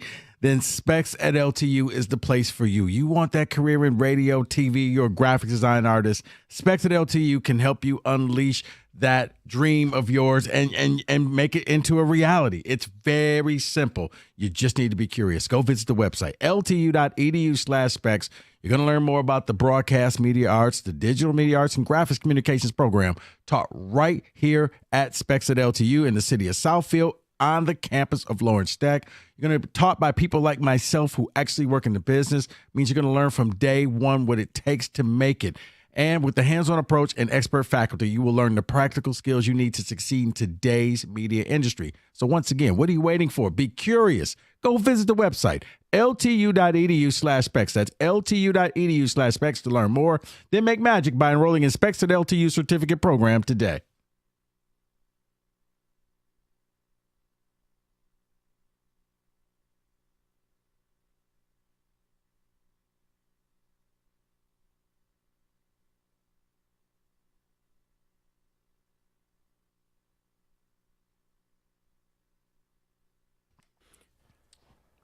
All right, sir, tease a lot. You said you had the one thing, and we're going to get to it. If you want Tigers, Odyssey.com rewind or wait 15 minutes. We're going to get right back into it. But you said you had something about Michigan, so go ahead. Let's hear it. I do, Mike, and this is one, okay, forget about the jokes about Ward Manuel, but this is one, if I am Ward Manuel, I am bringing Sharon Moore in and asking him, were you prepared for this year?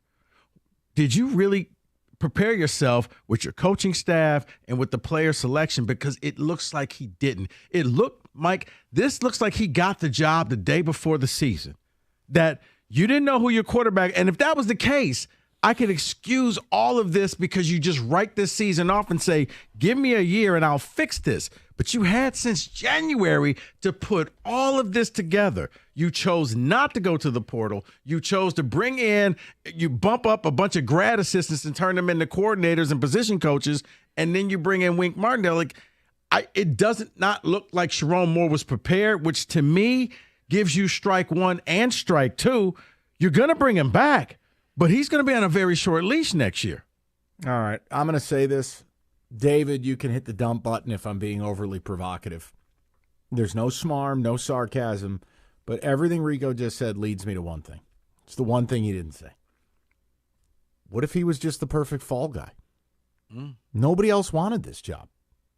Like, who the hell was coming here? Any rat that could flee the ship did.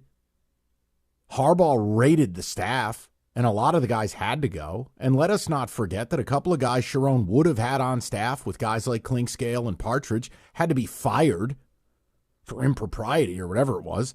Like, who the hell was going to take this gig? Like, look at your offensive coordinator, Kirk Campbell. The guy's history calling plays is 1 year at Old Dominion. That can't be the offensive coordinator at Michigan. So, like, I kind of just start to wonder, like, okay, if we connect the dots, do we say the quiet part out loud? Like, why was the contract thing a thing? Good point. And then you look at the staff, and you have an inexperienced head coach who obviously good recruiter, up and coming coach. I don't have any beef with Sharon Moore, but you're right, Rico. Doesn't look prepped for this. Doesn't look like he's in total control. Doesn't have a staff he can really lean on. You hired the drunk uncle as your DC. It ain't like Wink is going to listen to you. Wink wouldn't listen to Brian Daboll. The two damn near fought in the New York Giants building. You think Wink's going to listen to you? So, like, basically, here's your babysitter on defense, Sharon. It's the latest Ravens intern. One problem, it's Robert De Niro.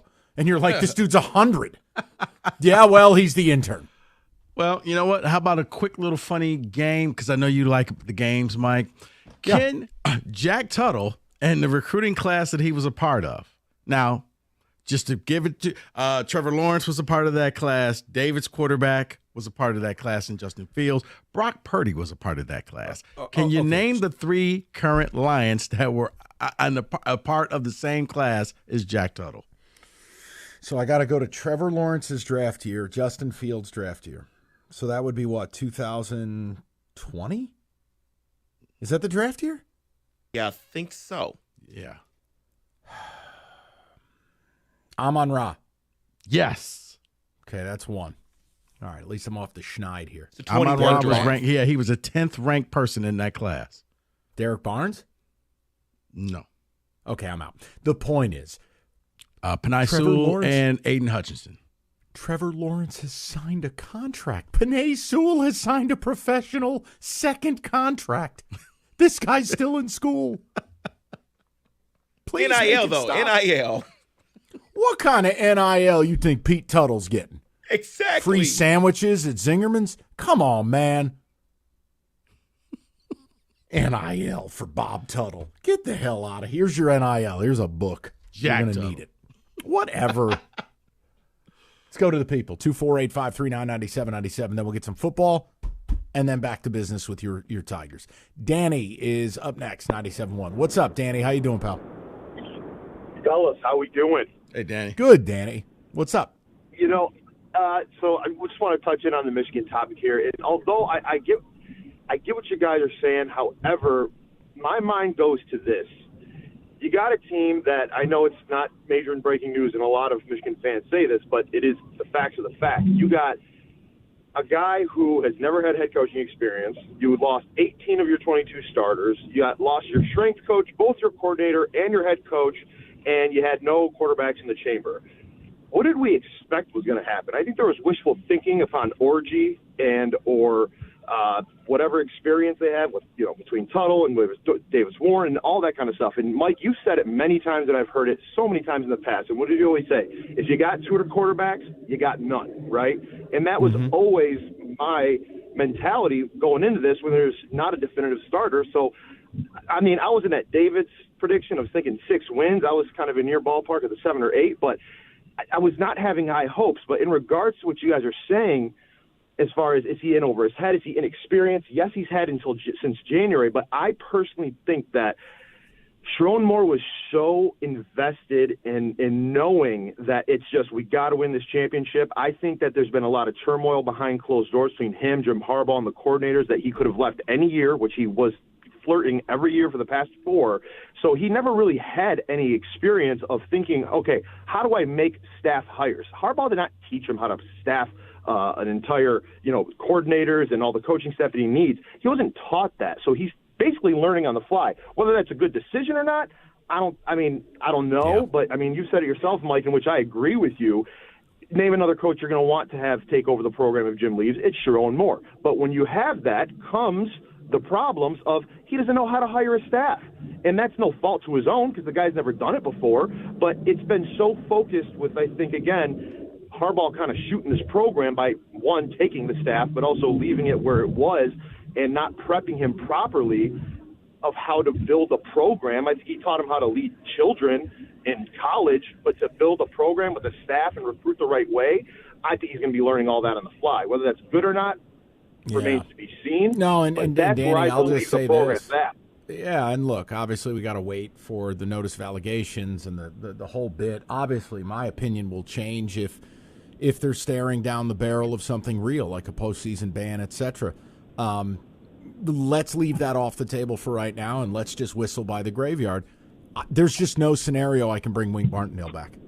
If you're Sharon Moore, you need young, energy, recruiters. Like, for a team that had won the amount of games they had won, they didn't recruit as well as they should have. They're nowhere close 100%. talent-wise to some of these other schools. And if Sharon's got a way out of this, it has to be recruiting.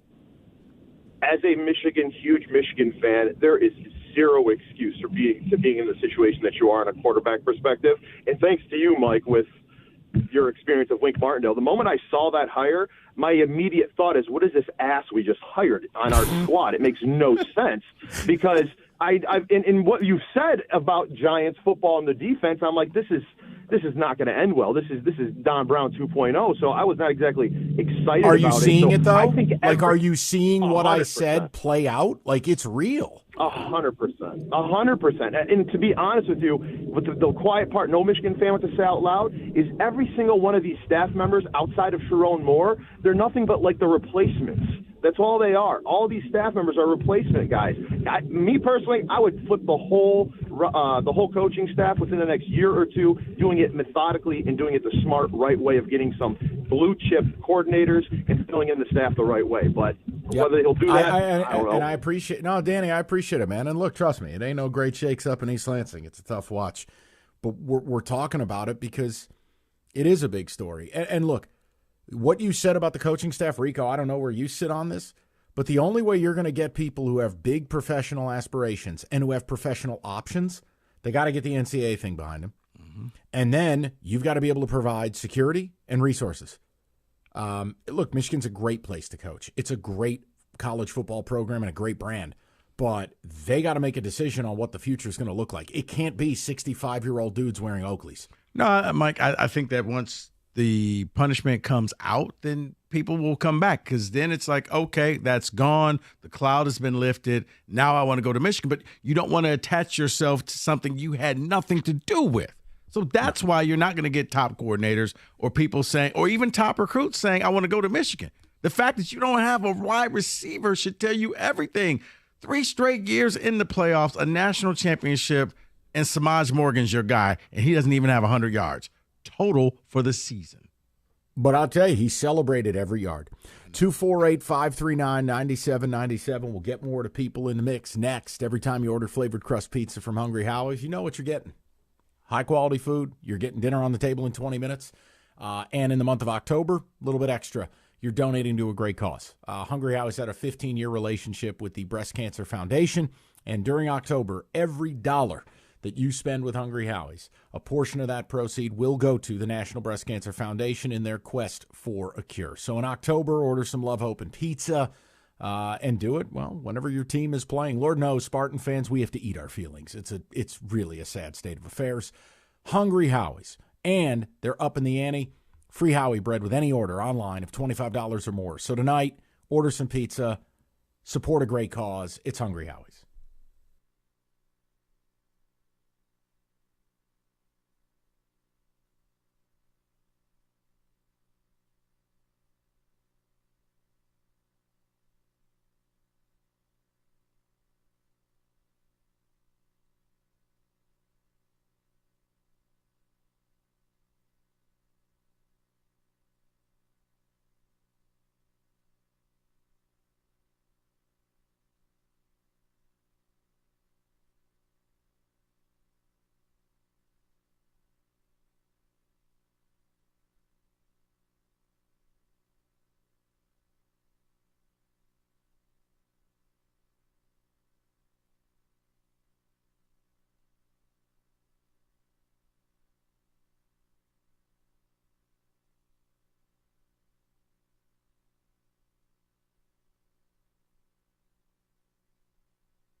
All right, ticket text, then we get to the calls, then we get a little football in the mix, and then back to Tiger baseball. If you want the Tigers right now, we spent the first couple hours on it.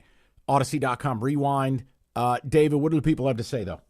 Mike Rico, I'm a diehard Michigan fan, and this team does suck. I put it all on Sharon. The fact that he thought it was okay to go into this season with that QB room says all I need to see from him. That is from John N. Howell. Michigan will be a 3.5-point dog in the bye week. That is from Steve. No, I'll tell you the thing that tells you how bad you are right now. You will be an underdog at Indiana. Yeah. That's not provocative. Like that, I mean every word of that. That's insane. And you are trending to have the worst fall from grace for a national champion in 70 years. As a Michigan fan, they suck. Coaching is terrible on every front. Fire everyone. That is Jason in Clio. Someone says, Michigan's just fine. It's just called passing chaos. Okay. I like that. A.J. Hinch is now running the quarterback room. I don't think even he could fix this room. I blame Jim Harbaugh. I believe the way he exited resulted in less productive recruiting. Hey, just remember when that POS Guido Sparty, who does afternoons in Detroit, told you Jim Harbaugh left you in a worse spot than he found you. I can't believe he called me a Guido. I know, right? I'm making a point. He left this program in tatters. Yeah. But you got the ring, and that's all that matters. You sold your soul. Now. And at least that's all you got. Don't take that away. Yeah. They got a new helmet sticker they're going to be debuting next year. It's actually the Walmart logo. You know, I laughed because they have that logo on the field at Arkansas.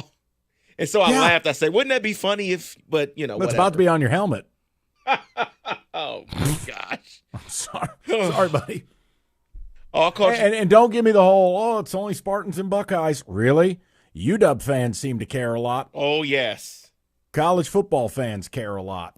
Hey, you got yours. Now you got to own the rest. Don't project your frustration on us. Nobody has to validate your cheating. So enjoy it. Enjoy that new release by Johnny Porkfats. I'm sure that book's coming soon. Can't wait. All Coach Moore had to do was point his finger at 4 different people that work in the office and asked them to come up with a list of possible quarterbacks from the online store, but he didn't do it. It's irresponsible. No, and there were spring transfers. I mean, listen, I'm not going to sit here and cry bloody murder and act like you were going to get a superstar. That's never been the point. But to get a quarterback who has a baseline of competency, and for people to say, oh, well, Tuttle was the answer all along, he was just hurt. If that's your answer, if Tuttle that we saw on Saturday night is your answer, then that was never an answer at all. That's a 25, 26-year-old grown-ass man. The dude backed up Mike Penix at Indiana. That was 10 years ago. Saying this as a Michigan fan, I think Ward is being left behind with his lack of ability to take advantage of the NIL. No, it goes way deeper than Ward. Yeah. Your school has an obsession about this fake reputation of theirs. But I do wonder if part of this is the care factor of knowing how much did we invest in this team, knowing what's on the horizon. Do we put a ton of money into this or throw caution to the wind, cross our fingers, and hope that we can still manage to be a decent team because we are the University of Michigan? You're right, Rico. No QBs, no wide receivers. Come on, man. Pretty much any school can put a decent QB and at least one wide receiver on the field. No excuse. A place like Michigan, there should never be an excuse. Ever. Ever. Go to Herb, 97.1. What's up, Herb? How you doing, buddy? Herbie. Herb.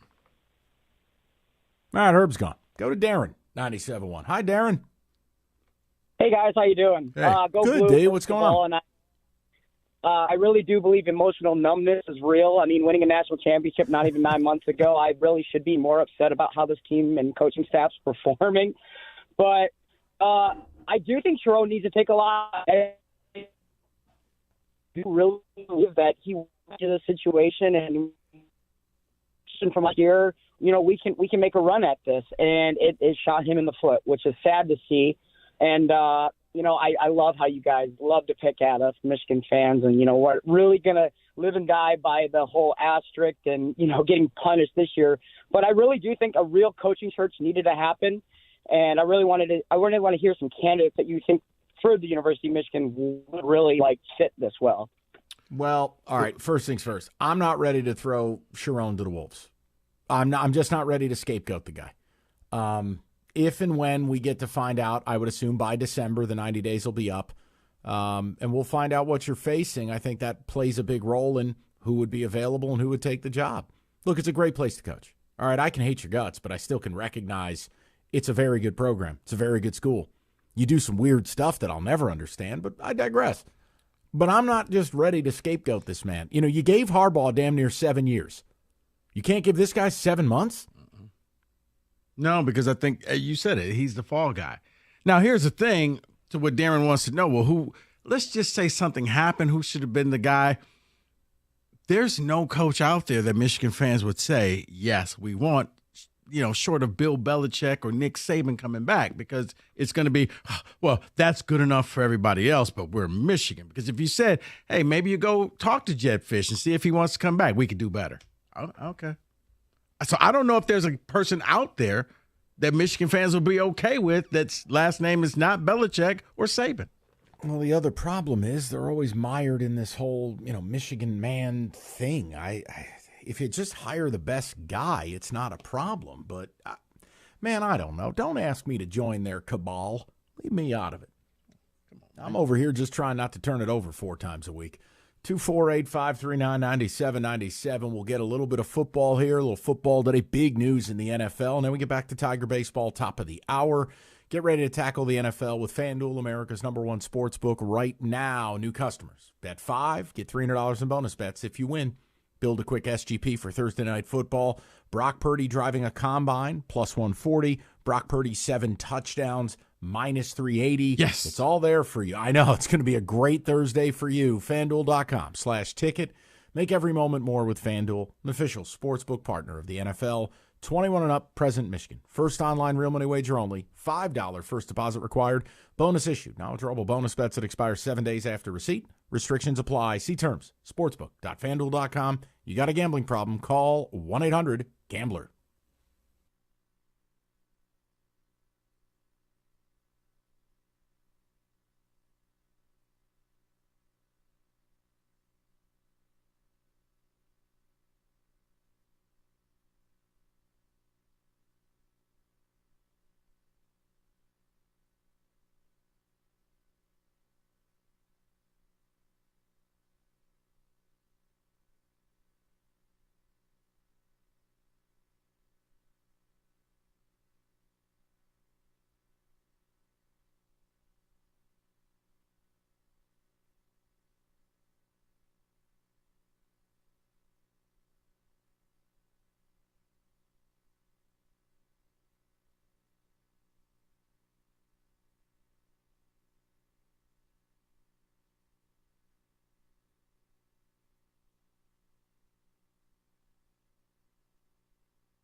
The Tigers face the Guardians tomorrow in Game 3 of the ALDS. The Guardians are 1.5-run favorites. Despite that, Scoble is listed as the 5th best odds to capture ALCS MVP honors if the Tigers make it. Aaron Judge, Juan Soto, Bobby Witt Jr., and Jose Ramirez are ahead of him. Javi Baez returned from Puerto Rico and was in the dugout yesterday. Matt Vierling was happy to see him.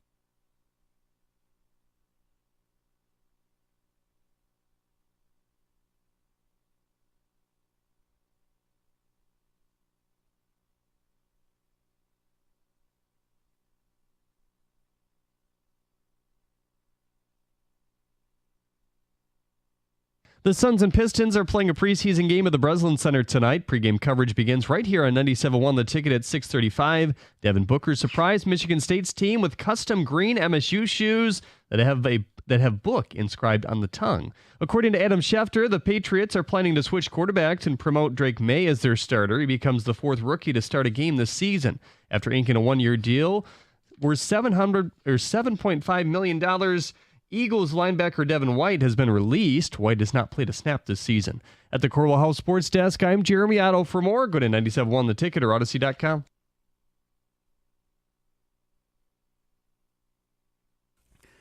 All right, 5 o'clock. Good to have you with us. We get back to the Detroit Tigers, the story of the day, the story really summer, the season. It's insane.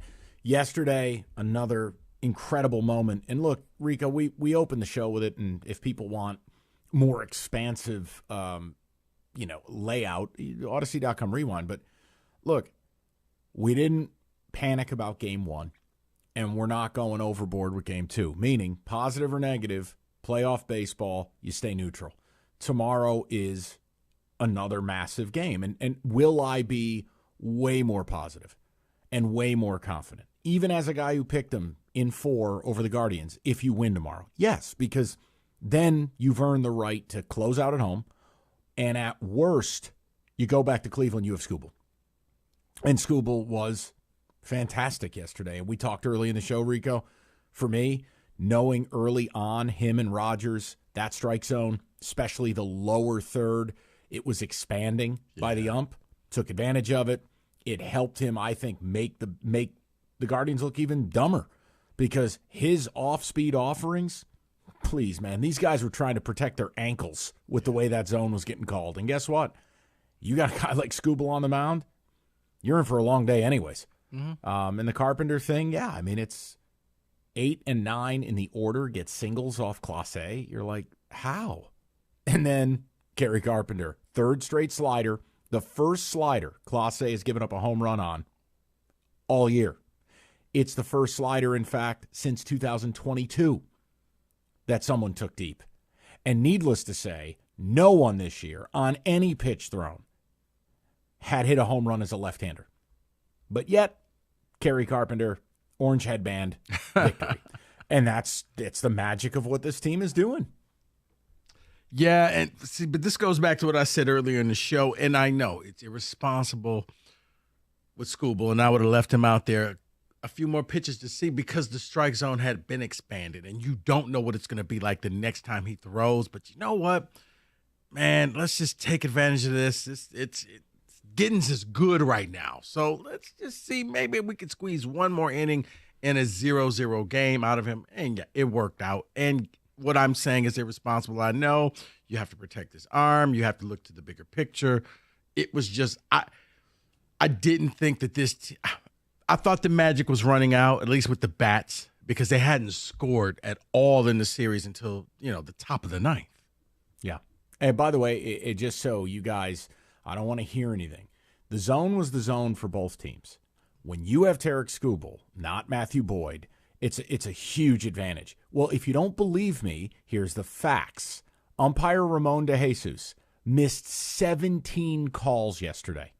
He ended the game with a strikeout on a pitch that missed by over 3 inches, which is the 2nd largest miss of the playoffs, and he had a correct rate of only 86.6%. That rate's in the bottom 2% of games all year. That's a bad job by the home plate ump, both ways. But man, did it help Scoble. And he don't need help. He's already awesome. But I was just, it's something I noticed early, and it's being validated by people way smarter than me. And Scoble and Rogers, to their credit, went, okay, giddy up. We see how this is going to get called. Okay, watch this. Yeah. And his ability to locate that fastball below the zone consistently and get that as a strike, that's how you end up with Jose Ramirez spinning himself into the ground. Yeah. Oh, by the way, a report from the front. Okay. The Yankees stink. They're just, the Yankees are doing Yankee things. So, guys, listen, I don't need to add excitement to you, but I'm doing it. Michael? You may be playing the Royals. Stop. Okay. Right. Stop. Right there. What are we on to? Aaron Judge with a 598 career OPS in the postseason. We are on to tomorrow. To Aaron Judge having the highest strikeout rate in the history of baseball at 34.8%. Stop. We are on to Wednesday, Tigers at Comerica Park. That's it. Okay. That's the focus. All right. I was just trying to put people No. Okay. So I can't for a second think about what it would be. ALCS. No. Royals. Keep this up. We're going to talk Kraken hockey. What about not spending in the offseason? Are we allowed to talk about that? No. Not now. Not today. Come on. Can we just enjoy Kenny, the moment? No. Kenny, that's the thing. That's the wild part of all of this. And it's where I won't get seduced into, oh, my God, we're just going to sweep everybody and win everything. Stop. 17 straight scoreless innings for your Detroit Tigers against Guardians pitching. One swing changed the course of a game and maybe a series. It doesn't change the fact you didn't score any runs on Matthew Boyd. You didn't score any runs on Cade Davis. You 17 straight innings of nothing. It's still a concern. Now, this is how you play. This is who you are. So tomorrow's going to be another day. Can we scratch a few runs across? Can we continue to mix and match? And at the right moment, can we continue to have this voodoo of unbelievable timely hitting? I mean, that's just, guys, when I give you stuff about Clase, and he hasn't given up a homer on a slider in 2 years, and he hadn't given up a homer to a lefty all year, like, no offense, we joke about Kerry Carpenter being Kerry Bonds. He ain't Barry Bonds. He's a good player. He's a good platoon player who kills righties. Respect. But that's magic. That's a timely moment. Tomorrow's going to be the same thing. And I don't know if it's going to be Zach McKinstry. I don't know if they're going to dig up the bones of Akil Baddoo. I don't know what they're going to do. But someone's going to come up to that plate with a 170-something average and a 610 OPS, and they're going to be tasked with winning a game. And you've been doing it. But I'm not getting ahead of myself. All jokes aside, Yankees stink. I'm not getting ahead of myself. Look, Rico, for all the things I talked about the Yankees being and how a 7-game series could hurt you, and look, this is a better version of the Yankees than some of the last 15 years. It's not an old team. They're doing exactly what they always do. 1 for 12 runners in scoring position, 2 for 20 with men on base, and Aaron Judge blows. Just saying, if and when you get to the ALCS, might not be the Yankees. Can we just stay focused? Walleye. 248-539-9797. Yes, we can, and we stay focused with some ticket text before we get to the callers. David, what do you have? Jake Rogers did not get enough credit for starting that rally off in the 9th. Can we please give him more credit for that? Joe just gave him credit for helping Scoble with one of the most dominant games in the postseason. I'm sorry I didn't grab my chandelier over a single, but yes, credit. Oh my gosh, Jackson Jobe should start tomorrow. Look, whatever. Here's one of the few times you'll ever hear me say something like this. Whatever AJ decides is good enough for me. Seriously, it's been voodoo with the openers. If they go right back to Holton, you think I'm questioning it? No way. I will tell you I'd prefer Jobe than pitching him in the 7th with a man on second. But I got to wait and see. We all got to wait and see. I don't know who the hell they're throwing out there. Maybe it'll be someone we've never heard of again. To your point, Rico, someone says Green had to get to the airport to pick up Akil Baddoo. That's why he was swinging at first pitch. That's why. Seriously, I'm just like, can we take a pitch? Nope. Okay. especially lefty. Come on, man. Where we going? Where you got to be? Maybe he had to go get Javi and bring him to the game. Okay. Well, he's back with the team. You do know that, right? Mm-hmm. Who you think picked him up from the airport? Vierling was excited to see him. He was smiling and happy to see that he drove over to the game. Getting the gang back together. I hate everything. Just keep this man away from this team. He is poison. Hey, Coach, if we make it to the next round, can I be on the run? Shut your whore mouth. No. I sound like that commercial. No, or whatever it is. No. Pay me a lot of money, Coach. Get Skip, out. Come on. David, go ahead. Jim and Adrian says, go Tigers. Job does need to start. Then Herter, Hanafi, and away we go. People think they're AJ with the whole plan of who's coming in. David Rieger did that for a while, and I kept saying to him, it doesn't matter. And he goes, why do you keep saying that? And my answer flatly was, because it doesn't matter. No matter what they've been doing, it's worked. Okay, Holton got lit up the other day. It doesn't matter. One game doesn't. It's why I knocked what Jim was doing in the morning. Clase's dead. Oh, I'm sorry. I didn't realize one game undoes 2 years of utter dominance. No. Hey, please. Listen, he's excited. It's his hometown team. I just warned them. Like, you can't be going on the air sounding like Shannon Sharp, post-boner pill. You can't do it. You got to calm down. Your team's going to win games, going to lose games. Oh, please. Oh, Jim was one step from grunting on the air today, sexually. It was unbelievable. He's already got the parade route planned. I'm like, can we get to game 3 first? Oh, it's over. What are you talking about? We're done. We're going to the World Series already. Class A's. Go to hell. 248-539-9797. All right, let's take care of some business. We talked about cookies. John Jansen is his radio partner. John lost a ton of weight. He did it with Ideal You, and it worked for him. It can work for you. You can lose up to 40 pounds in 40 days, and it works.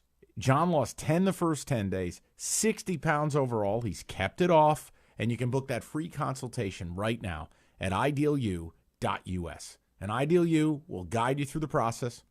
They'll get you on the same plan they got John, and they will help you on your road to success. So if you want to weigh less, book that free consultation right now at idealu.us. That's idealu.us.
So it is that time of the week. It is the drive of the week, and I went with the Vanderbilt scoring drive here. 7 plays, 53 yards to go up 40-28. It ended up being the game-winning touchdown.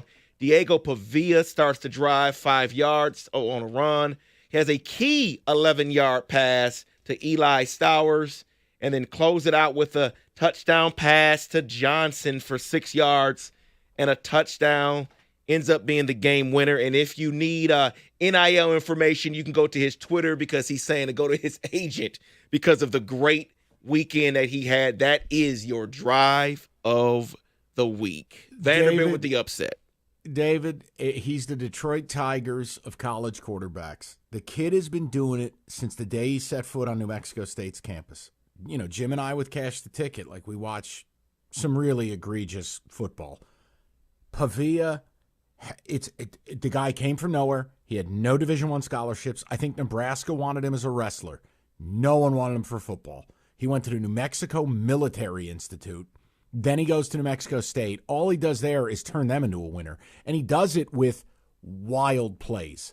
He's 4'0". He doesn't have some huge arm, but he's just got it. He's got that Tiger voodoo. And even against Alabama, you're going, how is this happening? Vanderbilt plays like a service academy. And perfect passing, every physical run, every play, every moment, every timely thing. Diego delivers. I'm telling you, the kid is just fun. You saw the post-game interview. He had divine intervention. Well, okay.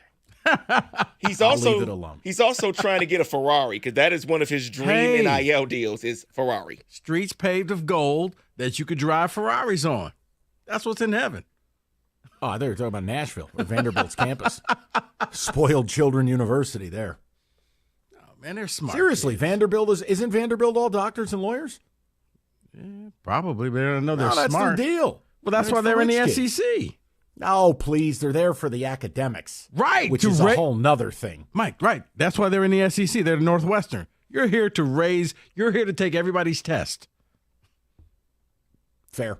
Well, let's go to Kevin. He's been patient, and he was there live yesterday. Kevin, am I getting this right? Yeah, hey, Mike. Yeah, me and my wife took our 2 boys down last night. We busted them out of school, and it was honestly one of the best experiences of my life. But it also almost was one of the worst because I swear when Stephen Kwan made that no catch, I almost turned to my son and I'm like, you're about to get a front row seat at, like, the Detroit lore of getting screwed over because it was bad.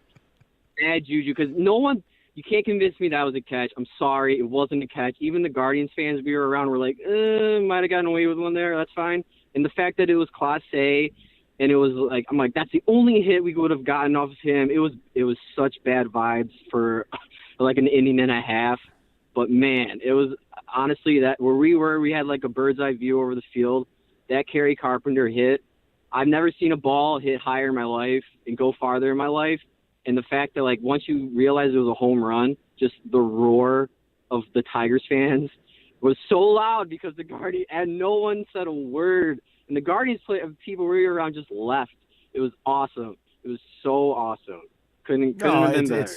It's awesome, too. You got to share it with your family. Let me ask you a question. Where were you sitting in relation to left field where Kwan had to go get that ball? Where were you? Oh, we were all the way on the other side of that, but I could just tell. And they showed it. We were on the first baseline, like all the way at the top and all the way back. So we right. No, we I'm saw not asking you to. I'm not challenging your opinion on it. I'm saying like watching it on TV is one thing. I know you're there live. I can tell you when that ball got hit, I didn't think there was a chance in HELL hell Kwan was getting to it. No, now, he's one of the best left fielders in the sport. I looked at that replay a million times. I'm telling you, if they didn't call it a catch on the field, I think you would have been right. I think because they called it a catch, the replays, man, there's one where it looks like it's leather. Then there's another one where you're like, no way. Whatever they called it in the end. Yeah, whatever they called it, that's what it was going to be. Right.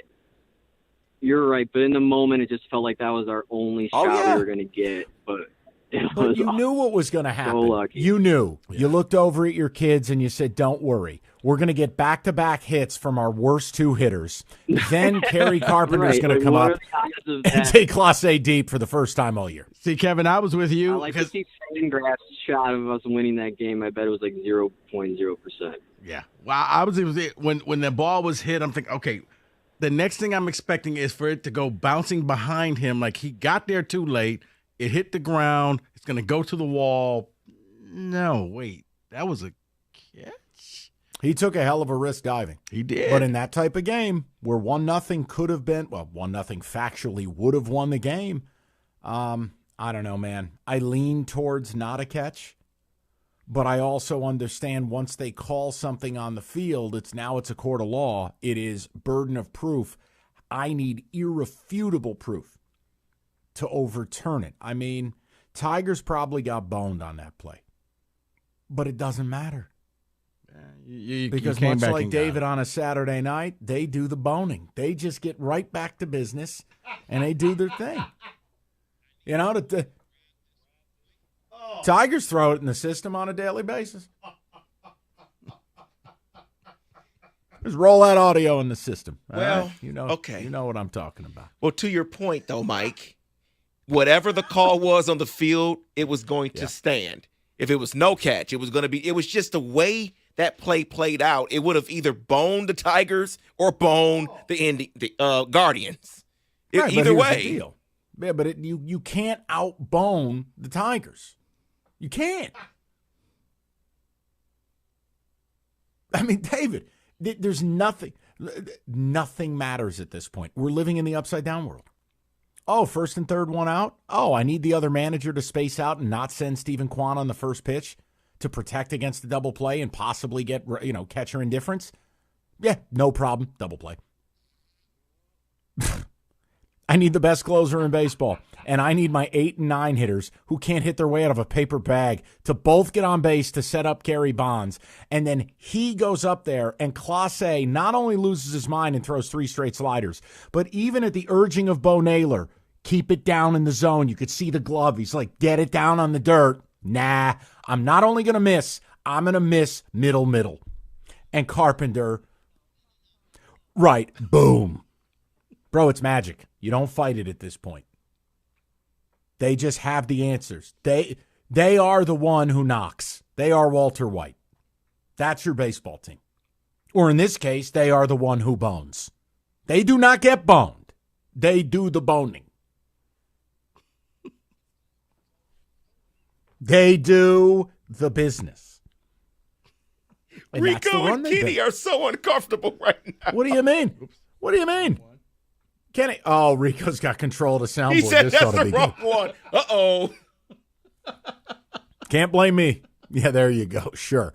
248-539-9797. David, ticket text, and then we send you to, what is this thing? Football Today, or what the hell is this thing today? Lions Review. Yeah. Sure. He's back in the building, folks. Magic will go away. Chuck in Flint. Someone else, Jason, says, I got pissed at your update guy for saying Baez is in the locker room. He is cancer. It's over now, guys. Listen. They should stuff him in a suitcase and put it like a postage stamp to Bali on it. Get him as far away from this thing as possible. Right. And show photographic proof. He is in Bali. Hold up today's paper. Right. The Bali Times. Right. Get him New out. Sand on the beach. Bali Times. The Bali Herald. Someone says Tigers have the type of luck that they could slip on a banana peel and end up in a brand new Ferrari. Jordan the Correct. plumber. Right. They are essentially Lane Kiffin. That's who they are. They will fail upwards. Hey, I'm atrocious at USC. Cutscene. I'm back. It doesn't matter. Don't stress over it. Just enjoy the game tomorrow. There's going to be a moment. You're going to need to be timely, and let's see what happens. We'll talk to you before it. Lions Fiesta next. Xfinity gives me a chance to be on the go and still watch all my great shows in sports with Xfinity Internet. I get the speed I need at a great price so I can keep up on the latest football actions to start the season. You too can get the speed you need at a great price thanks to the fastest internet on the largest gig speed network, delivering to more homes than any other network. Enjoy all your favorite apps all in one place with the Flex 4K streaming box, all with Xfinity Internet. Xfinity allows me to stream all my favorite shows without interruption. We all know it's football season, and with Xfinity, I get all the out-of-market scores and stats, latest injury updates, and latest scores for baseball and football. Choose from a variety of speeds depending on your needs, including gig speeds up to 1.2 gigabits per second, and enjoy reliable internet on all your devices. To get started, call 1-800-XFINITY, visit Xfinity.com, or drop into an Xfinity store today for more details. Maximum download speed of 940 megabits per second when hardwired via Ethernet. Actual speeds vary and not guaranteed based on Xfinity's fastest available download speeds.